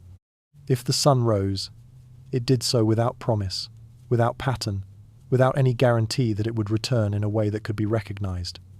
And in that uncertainty, life existed not as something that understood its world, but as something that endured it. It could not prepare, it could not anticipate, it could only respond, again and again, to conditions that never repeated in the same way. Somewhere within that endless variation, a question was quietly forming, though nothing could yet answer it. What would happen if the light returned the same way twice? What would change if the world began to repeat itself? And what kind of life could emerge from a place where the sky finally chose to follow a pattern? As the silence of unpredictability stretches on, the answer seems impossibly distant, hidden somewhere within the very chaos that prevents it from appearing. But the forces shaping that chaos are already in motion, already changing, already guiding the world towards something it has never known. And as those unseen changes continue, the mystery deepens, drawing the story forward into the hidden mechanics of a sky that has not yet learned how to be stable, where the next moment may finally begin to resemble something that can be remembered. The sky above early Earth was not a clear window. It was a shifting barrier, thick and restless, layered with gases that refused to settle into place. What appeared from the surface as unpredictable light was not caused by a distant star behaving erratically, but by something much closer, something surrounding the planet itself. The sun remained steady, casting its energy outward without interruption, yet that energy could not reach the surface in a consistent way. It was intercepted, distorted, and often lost within a turbulent atmosphere that moved without pause. This atmosphere was not empty air as it is now. It was dense with volcanic gases rising from a surface that had not yet cooled, mixed with vast amounts of water vapor released from a planet still forming its oceans. Fine particles drifted through it, remnants of eruptions and chemical reactions that filled the sky with a constant haze. Light entering this environment did not travel in a straight path. It scattered in countless directions, weakening as it passed through layers that shifted and reformed continuously. At times, light would break through more clearly, creating brief moments of brightness that seemed almost stable. But those moments were temporary, quickly altered by the movement of gases above. A thickening layer could dim the light without warning, turning what might have been a steady glow into a fading presence. In other moments, the atmosphere would thin just enough to allow a sudden surge of brightness, only for it to disappear again as the sky rearranged itself. The instability did not come from above. It came from within the planet's own system. The Earth was active, constantly releasing and recycling material into its atmosphere. Gases rose from the surface, cooled as they moved upward, then condensed and fell back again. Water vapor gathered into clouds that formed and dissolved without pattern. Chemical reactions unfolded continuously, altering the composition of the air in ways that prevented any lasting balance. Everything was in motion, but nothing was coordinated. The system was alive with activity, yet it lacked synchronization. Each process operated on its own timing, disconnected from the others. The result was a world where conditions could change rapidly, where light and darkness were shaped not by the steady rotation of the planet alone, but by an atmosphere that refused to align with it. It becomes clear, in this quiet realization, that predictability is not simply given by the presence of a stable star. It must be created by the planet itself. The sun offered consistency, but Earth could not yet receive it in a way that preserved that consistency. The atmosphere acted as both shield and obstacle, protecting the surface from extremes while also preventing the formation of a reliable pattern. There is a subtle tension in this imbalance. The processes that disrupt order are the same processes that will eventually create it.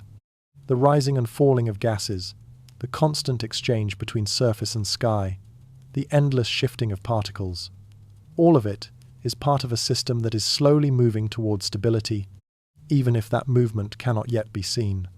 For now, the atmosphere remains a veil that reshapes everything passing through it. Light enters, but it is transformed.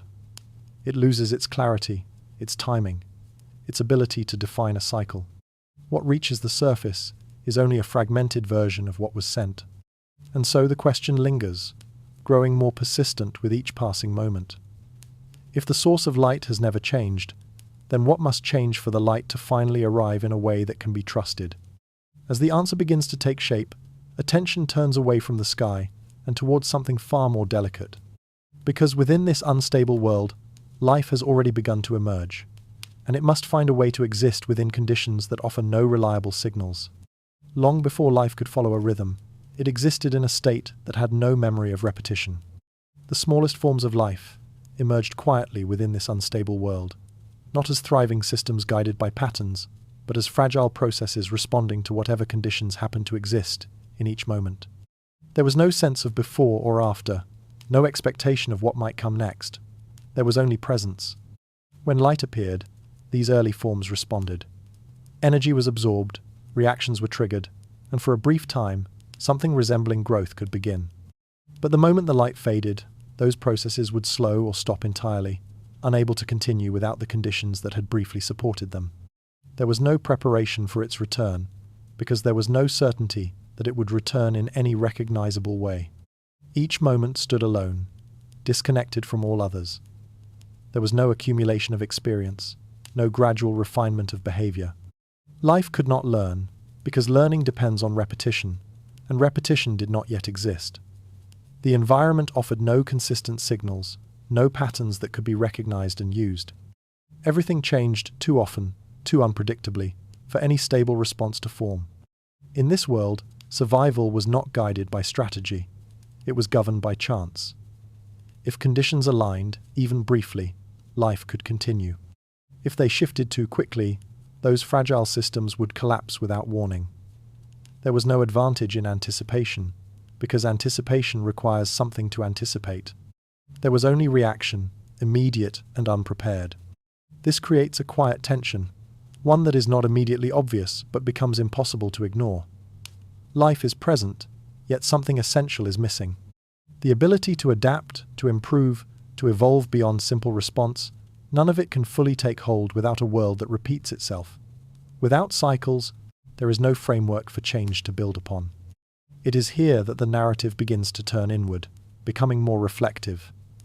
The audience is drawn into a realization that feels both distant and strangely familiar. The rhythms that define human life, waking and resting, light and darkness, activity and stillness, are so constant that they often go unnoticed. But in this early world, none of those patterns exist. There is no predictable transition between states, no reliable sequence to follow.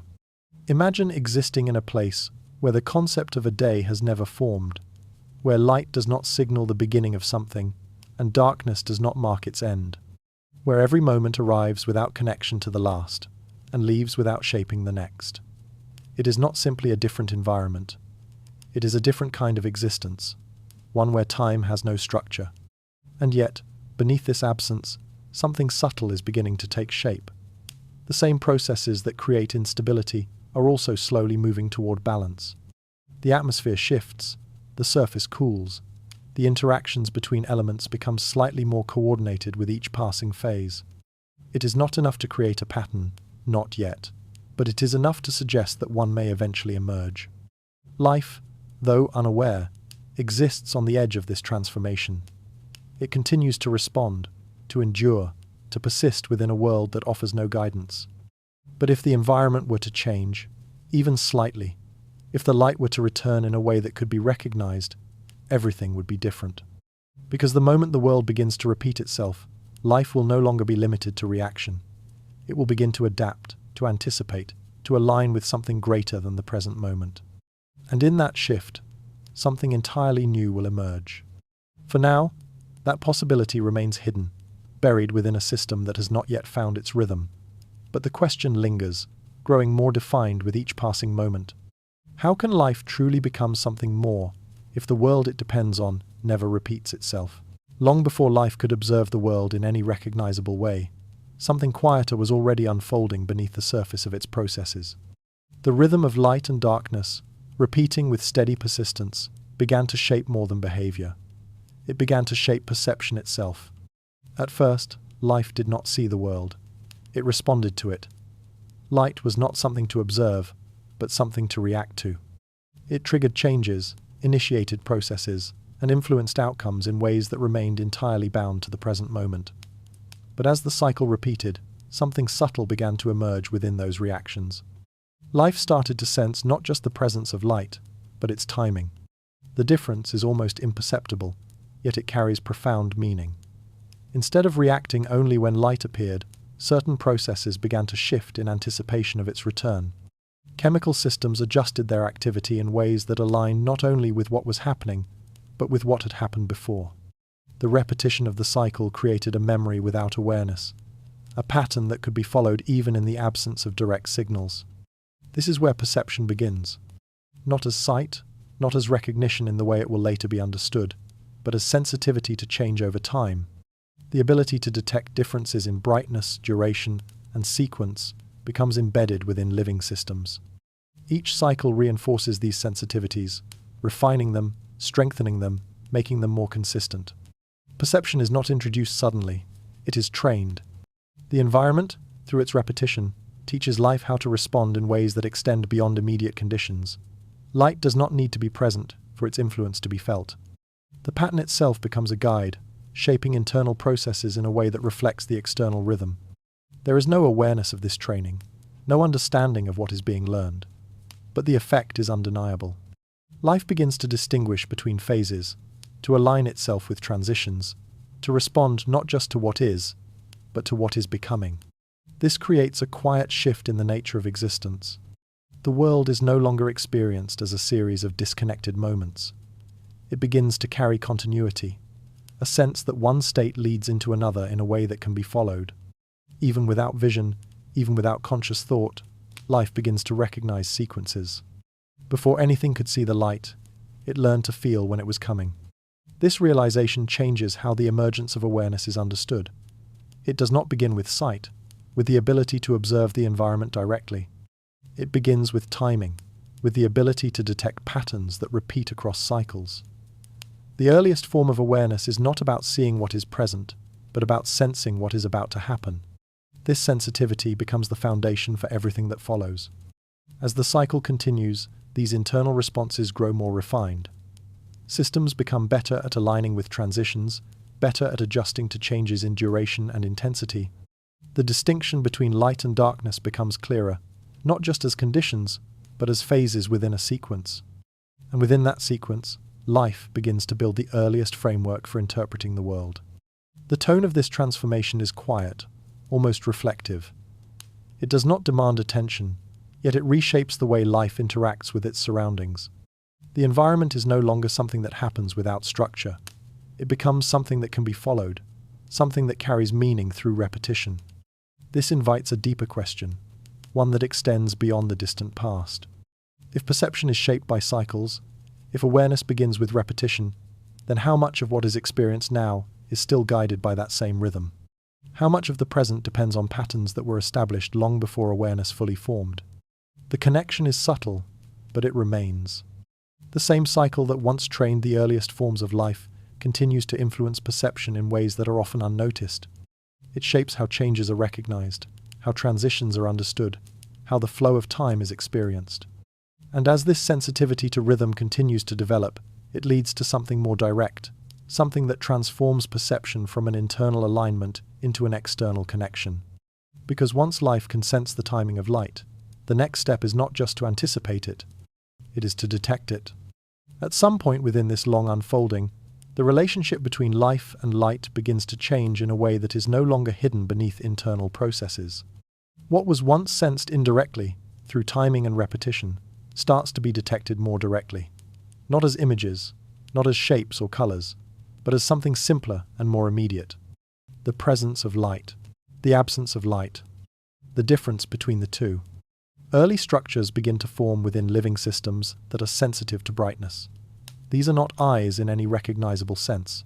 They do not create pictures or reveal detail.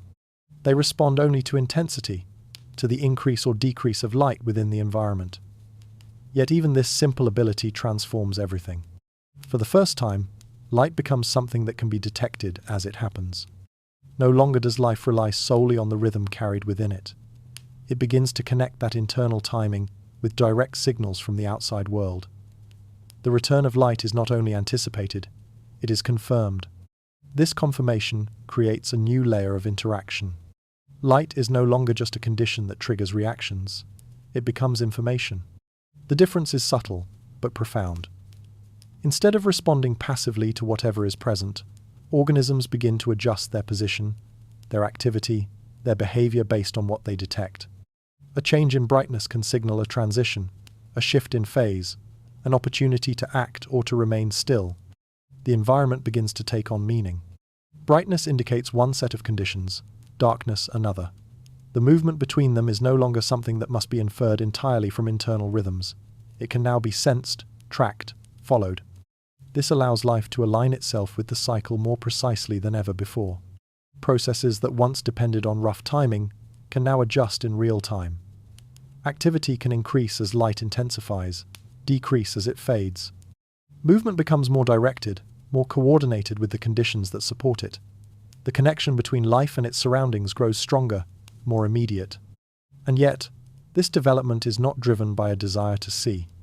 It is not about curiosity. It is about timing. The ability to detect light more accurately allows organisms to refine their alignment with the cycle that governs their existence. It reduces uncertainty, increases efficiency, and strengthens the connection between internal processes and external conditions. Vision, in its earliest form, is not about understanding the world in detail. It is about knowing when. This realization reshapes the way perception is understood. The structures that will eventually allow life to see do not begin as tools for exploration.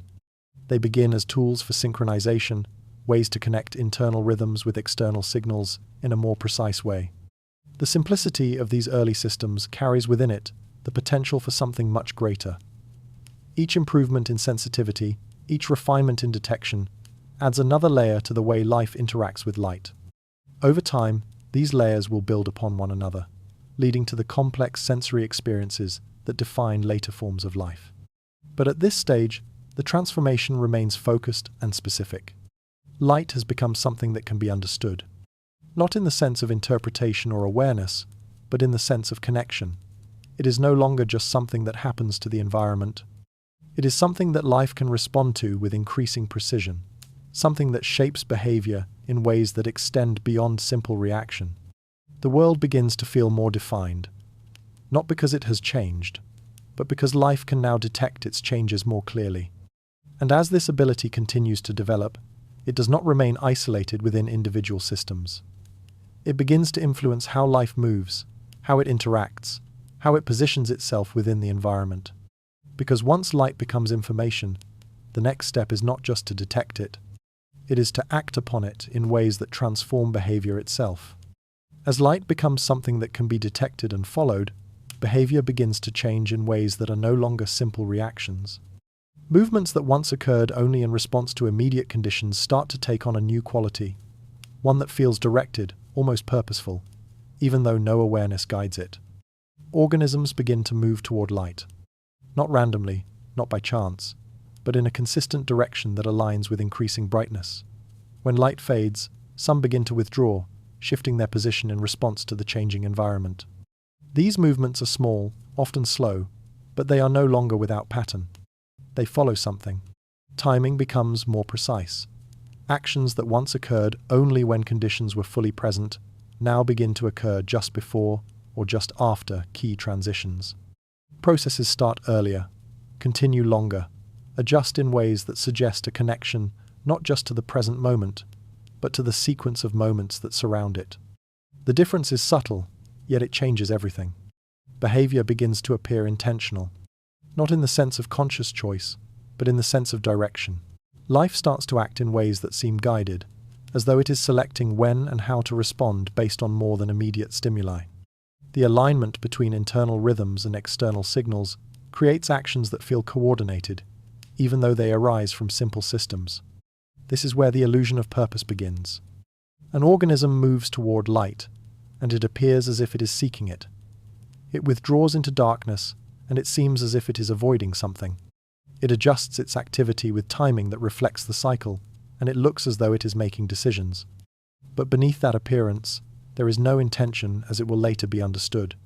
There is only alignment. The predictable pattern of light and darkness creates conditions where certain responses become more effective than others. Those responses are repeated, reinforced, refined. Over time, they form behaviors that are consistent enough to resemble purpose. The foundation of this transformation is not awareness. It is stability. Without a repeating cycle, these patterns could not form. Actions would remain scattered, disconnected, unable to build upon one another. But with a stable rhythm, each response connects to the next, creating sequences that extend across time. Behavior becomes structured. The world is no longer a place where actions are triggered only by immediate changes. It becomes a place where actions follow patterns, where movement aligns with phases, where responses are shaped by something that continues beyond the present. This introduces a quiet power into the system. Life begins to act in ways that influence its own outcomes. By aligning with the cycle, it increases its ability to sustain itself, to interact with the environment more effectively, to persist through changing conditions. The connection between behavior and survival becomes stronger, more defined. And within that connection, something deeper begins to form. The roots of decision-making, not as a conscious process, but as a structured response that creates the appearance of choice. The alignment with time allows life to act in ways that are no longer purely reactive. It begins to operate within a framework that supports coordination, efficiency, and direction. The realization settles with quiet clarity. The moment life begins to act with purpose is the moment time becomes part of its identity. The rhythm of the planet is no longer just something that shapes behavior from the outside. It becomes something that defines how behavior unfolds from within. Each action reflects the cycle. Each movement aligns with the pattern. Each response carries the influence of repetition. And as this structured behavior continues to develop, it does not remain confined to individual organisms. It begins to influence how they interact with one another. Because once behavior becomes directed, the next step is not just alignment with the environment. It is alignment with other forms of life that are following the same rhythm. The rhythm that once shaped the earliest forms of life has never disappeared. It has continued, carried forward through every stage of evolution, becoming more refined, more deeply embedded, until it reaches something familiar, something close, something personal. It reaches us. Within the human body, the same cycle that once guided simple organisms still operates, quietly and consistently. It does not announce itself, yet it influences nearly every moment of daily life. The rising and falling of energy, the shift between alertness and fatigue, the natural pull towards sleep, and the return to wakefulness, all of it follows a pattern that echoes the rhythm of the planet. This pattern is not learned in the way other behaviors are learned. It is inherited.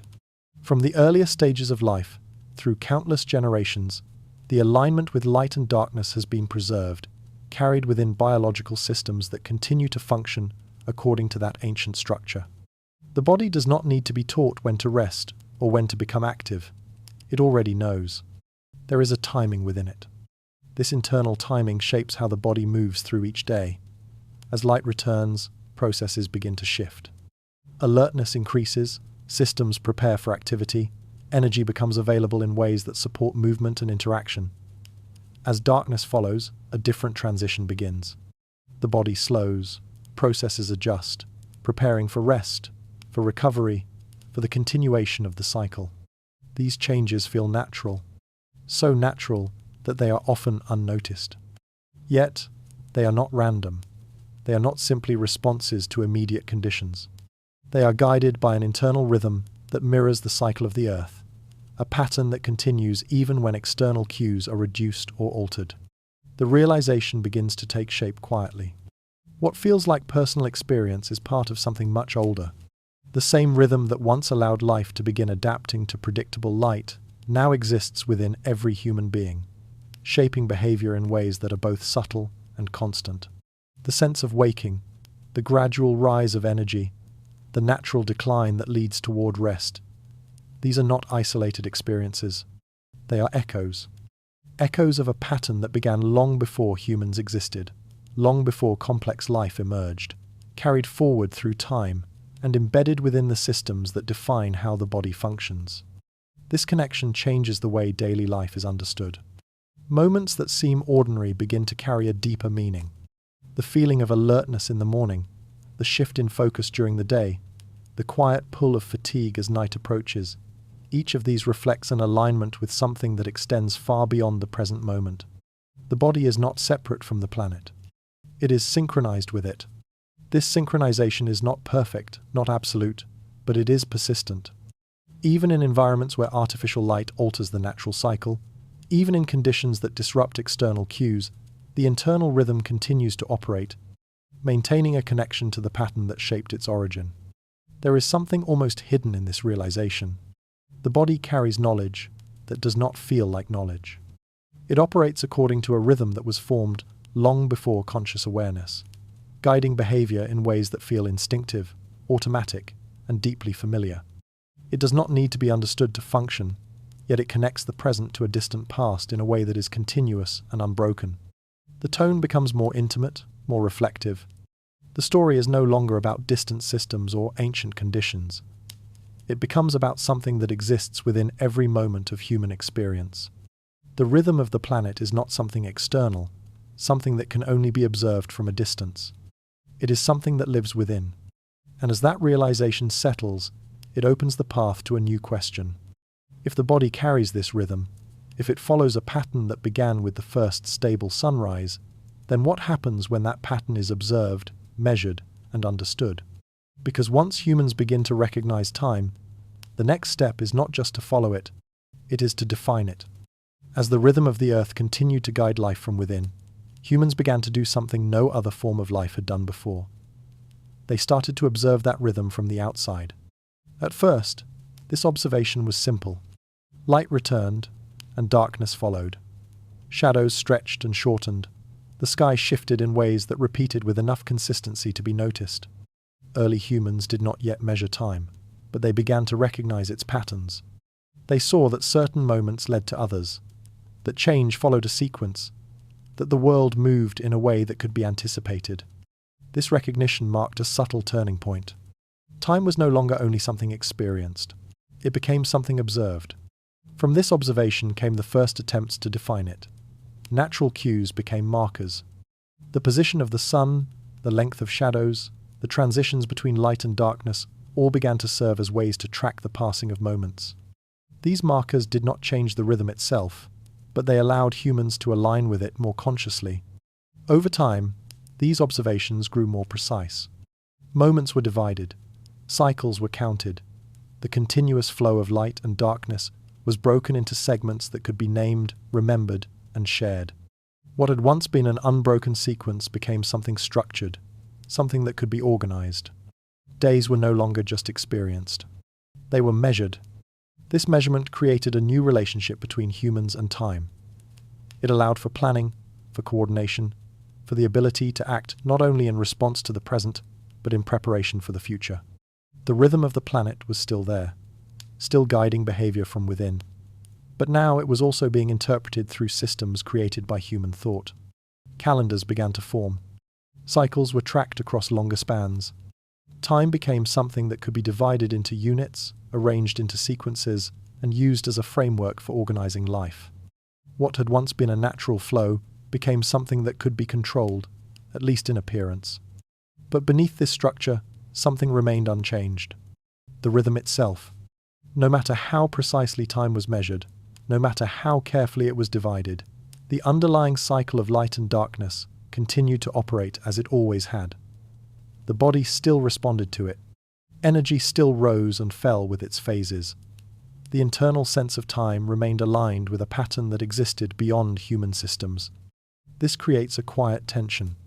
Humans began to believe they were controlling time, shaping it into something that could be managed and directed.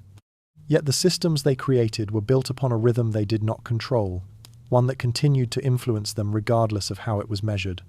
The distinction becomes clear, though it is often overlooked. Humans can define time, but they cannot separate themselves from it. Artificial structures, clocks, calendars, divisions of hours and minutes create the impression of control. They allow time to be organized, scheduled, and planned. But they do not replace the deeper connection between life and the natural cycle that shaped it. The body does not follow numbers. It follows rhythm. Even as human systems become more complex, even as time is divided into smaller and more precise units, the internal alignment with light and darkness persists. It continues to guide behavior in ways that cannot be fully overridden, reminding that the connection to the original cycle has never been broken. The tone carries a quiet unease. There is a gap between the way time is defined and the way it is experienced. The more humans attempt to structure time, the more that gap becomes visible. The systems that organize life do not always align with the rhythms that sustain it. And as that gap begins to widen, it leads to a deeper question. What happens when life starts to drift away from the cycle that once shaped it? Because once time is controlled in form, the next step is not just measurement, it is separation. As humans learned to measure time, to divide it, and to organize life around it, something else began to change slowly at first, almost unnoticed, but with consequences that would grow over time. The connection to the natural rhythm began to loosen. The cycle of light and darkness still existed, unchanged in its movement, but human life no longer depended on it in the same way. Artificial light extended the day beyond its natural limits. Environments became controlled, insulated from the transitions that once guided behavior. Activity no longer followed the rise and fall of the Sunday. It followed schedules. At first, this seemed like progress. The ability to act independently of natural conditions allowed for greater flexibility, greater control, greater efficiency. Night could be turned into day, and day into something that continued without interruption. The rhythm of the planet no longer dictated when life had to pause. But beneath this change, something remained. The body did not adapt in the same way. The internal rhythm, shaped over billions of years, continued to follow the cycle it had always known. It still expected transitions, still aligned its processes with patterns of light and darkness, even when those patterns were no longer clearly present. This creates a quiet conflict. The world outside begins to follow one structure, while the body within continues to follow another. Light appears when it should not. Darkness is delayed. The signals that once guided behavior become less reliable, less consistent, more difficult to interpret. And within that uncertainty, something begins to shift. Sleep becomes less stable, no longer anchored to a clear transition between light and darkness. Energy rises and falls in ways that feel disconnected from the environment. Moments that once carried a natural sense of timing begin to feel less defined, as though the flow of time itself has become less grounded. The change is not dramatic. It is subtle, gradual, often difficult to notice in isolation. Yet it carries a persistent presence, a sense that something is slightly out of alignment, even if it cannot be easily explained. The rhythm that once guided life so consistently is still there, but it is no longer being followed in the same way. The realization that emerges is both simple and unsettling.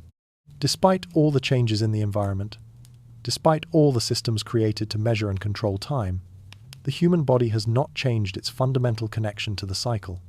The rhythm remains. It continues to operate beneath the surface, shaping processes in ways that do not disappear simply because they are ignored. It still influences when the body feels ready to rest, when it becomes alert, when it moves through phases that were established long before modern life existed. This persistence creates a quiet tension within the present. The more life moves away from the natural cycle, the more that underlying rhythm becomes something that must be managed, adjusted, or worked against.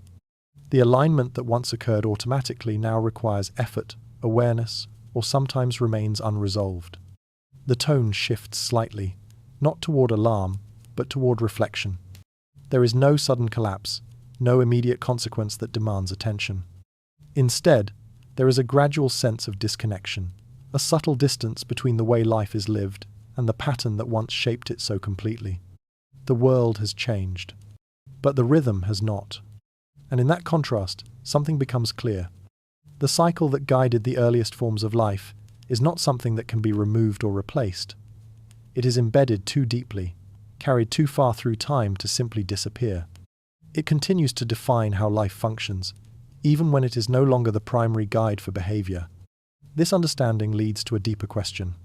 If the rhythm remains, if it continues to shape life even when it is ignored, then what role does it play in the future? Because once the connection is weakened, the next step is not just disconnection. It is rediscovery. There was no single moment when the first true morning began. It did not arrive with a sudden clearing of the sky or a dramatic change in the world below.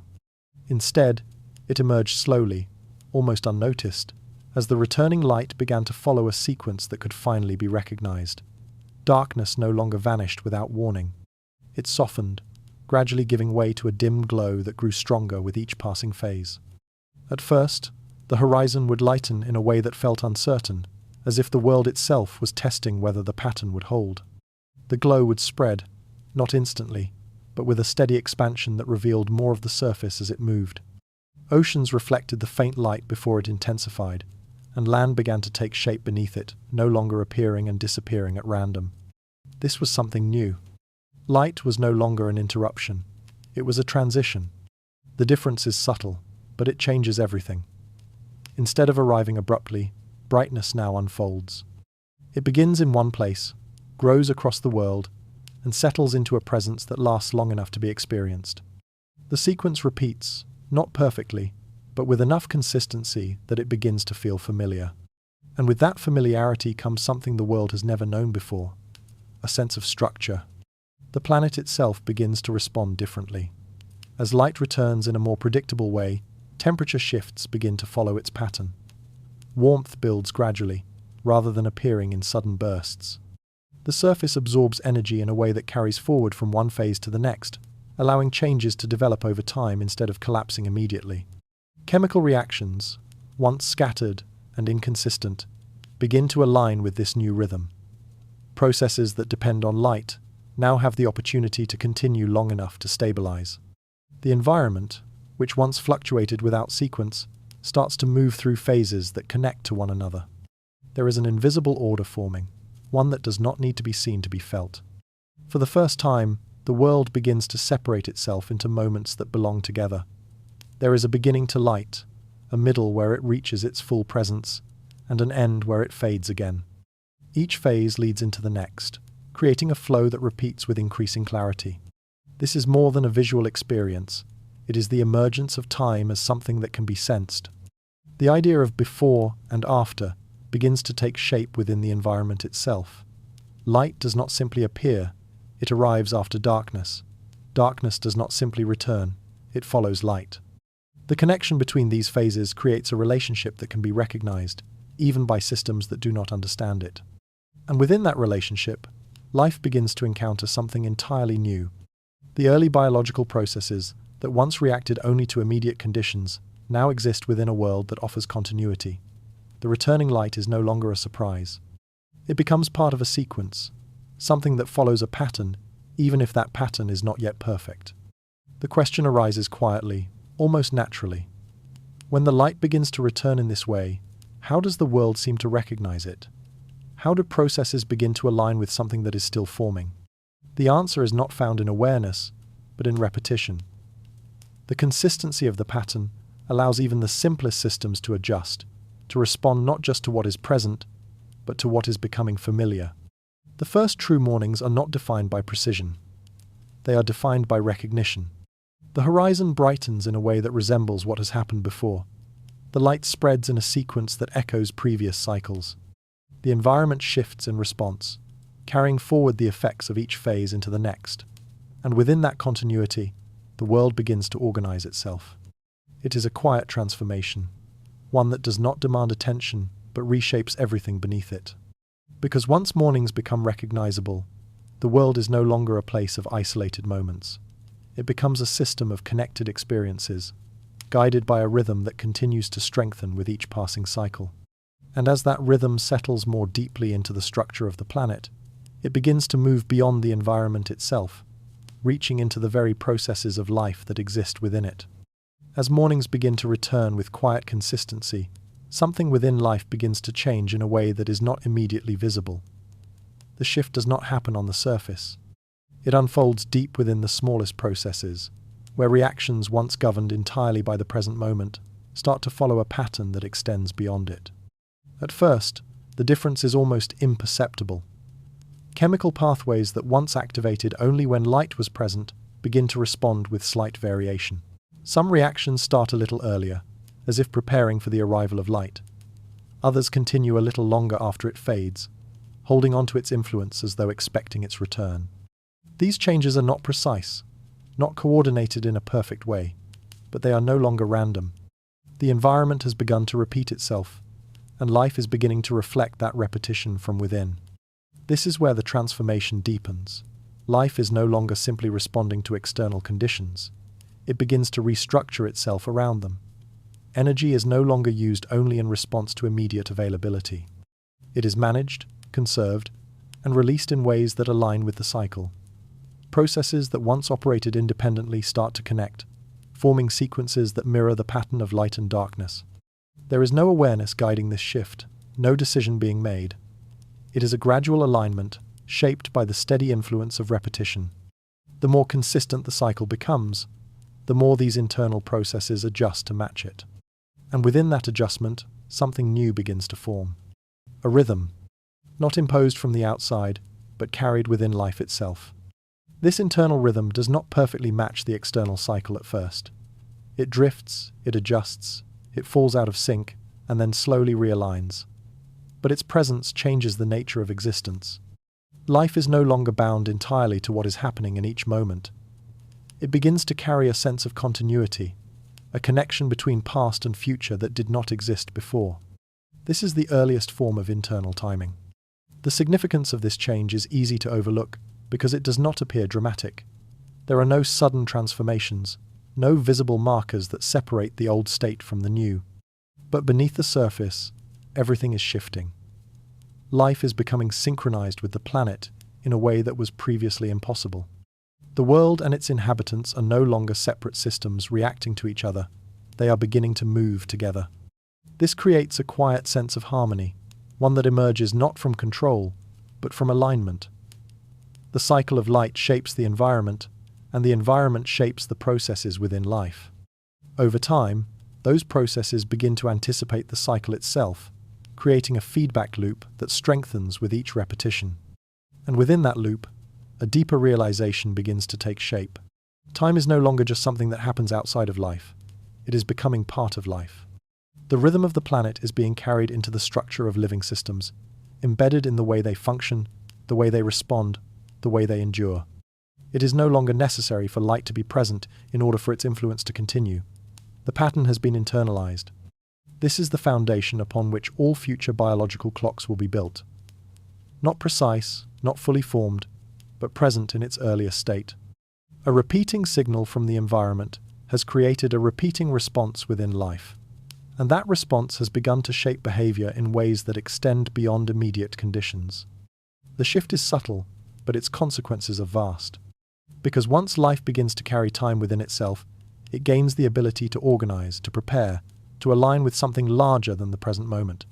It is no longer limited to reaction. It begins to move with the world, rather than simply within it. And as this internal rhythm strengthens, it does not remain confined to individual organisms. It begins to extend outward, influencing interactions, relationships, and the structure of entire systems. Because when life learns to follow time from within, the world around it begins to change in response. As the internal rhythms within life begin to strengthen, something larger starts to take shape across the environment. What once existed as isolated responses within individual organisms begins to extend outward, forming patterns that can be observed not just within life, but between forms of life. The world, once fragmented and unpredictable, begins to move in a way that feels coordinated. Light returns, and activity follows. Darkness arrives, and that activity fades. At first, the shift is subtle. Certain processes become more active during periods of light, drawing in energy and sustaining reactions that can now continue long enough to create stability. When darkness follows, those same processes slow, not collapsing entirely, but entering a state of reduced activity. Energy is conserved, held within systems that have learned, in the simplest sense, that light will return. This is no longer random behavior. It is the beginning of a pattern. Across the surface of the planet, these changes begin to align. Not through communication, not through awareness, but through shared exposure to the same cycle. Light influences one system, and that influence echoes into another. Darkness affects one process, and that effect carries across the environment in ways that connect separate forms of life into a single, repeating flow. What emerges is something entirely new. Activity begins to cluster around certain times. There are phases where energy is gathered, where processes intensify, where growth becomes possible. These phases align with the presence of light, with the period when conditions support expansion and movement. Then there are phases where that activity recedes, where systems slow, stabilize, and conserve what has been gained. These phases align with darkness, with the absence of light that once brought everything to an uncertain halt, but now allows for continuity in a different form. The division is not absolute, not sharply defined, but it is consistent enough to create structure. For the first time, life begins to organize itself into sequences. There is a time for activity and a time for stillness. There is a phase where processes build and a phase where they settle. These patterns repeat, not perfectly, but with enough stability that they begin to shape behavior in a lasting way. This is the earliest form of what will later be understood as a daily cycle. But at this stage, it is not measured in hours or defined by precise boundaries. It exists as a flow, a transition between states that follow one another with increasing clarity. Light leads to one kind of activity, darkness leads to another, and the movement between them creates a rhythm that begins to define existence. The significance of this shift is profound.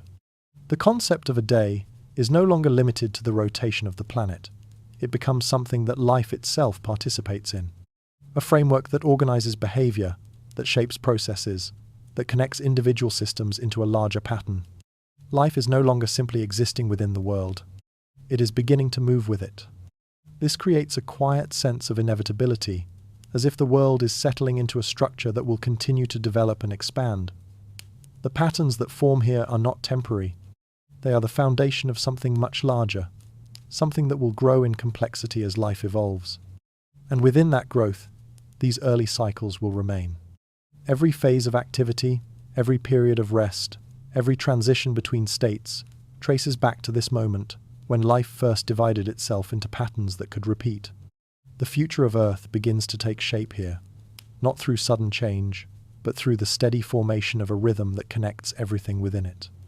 And as this rhythm continues to strengthen, it begins to influence more than just behavior. It starts to shape the direction of life itself, guiding which processes succeed, which forms endure, and how the balance between them evolves over time. Because once life organizes itself into patterns, those patterns begin to determine what comes next.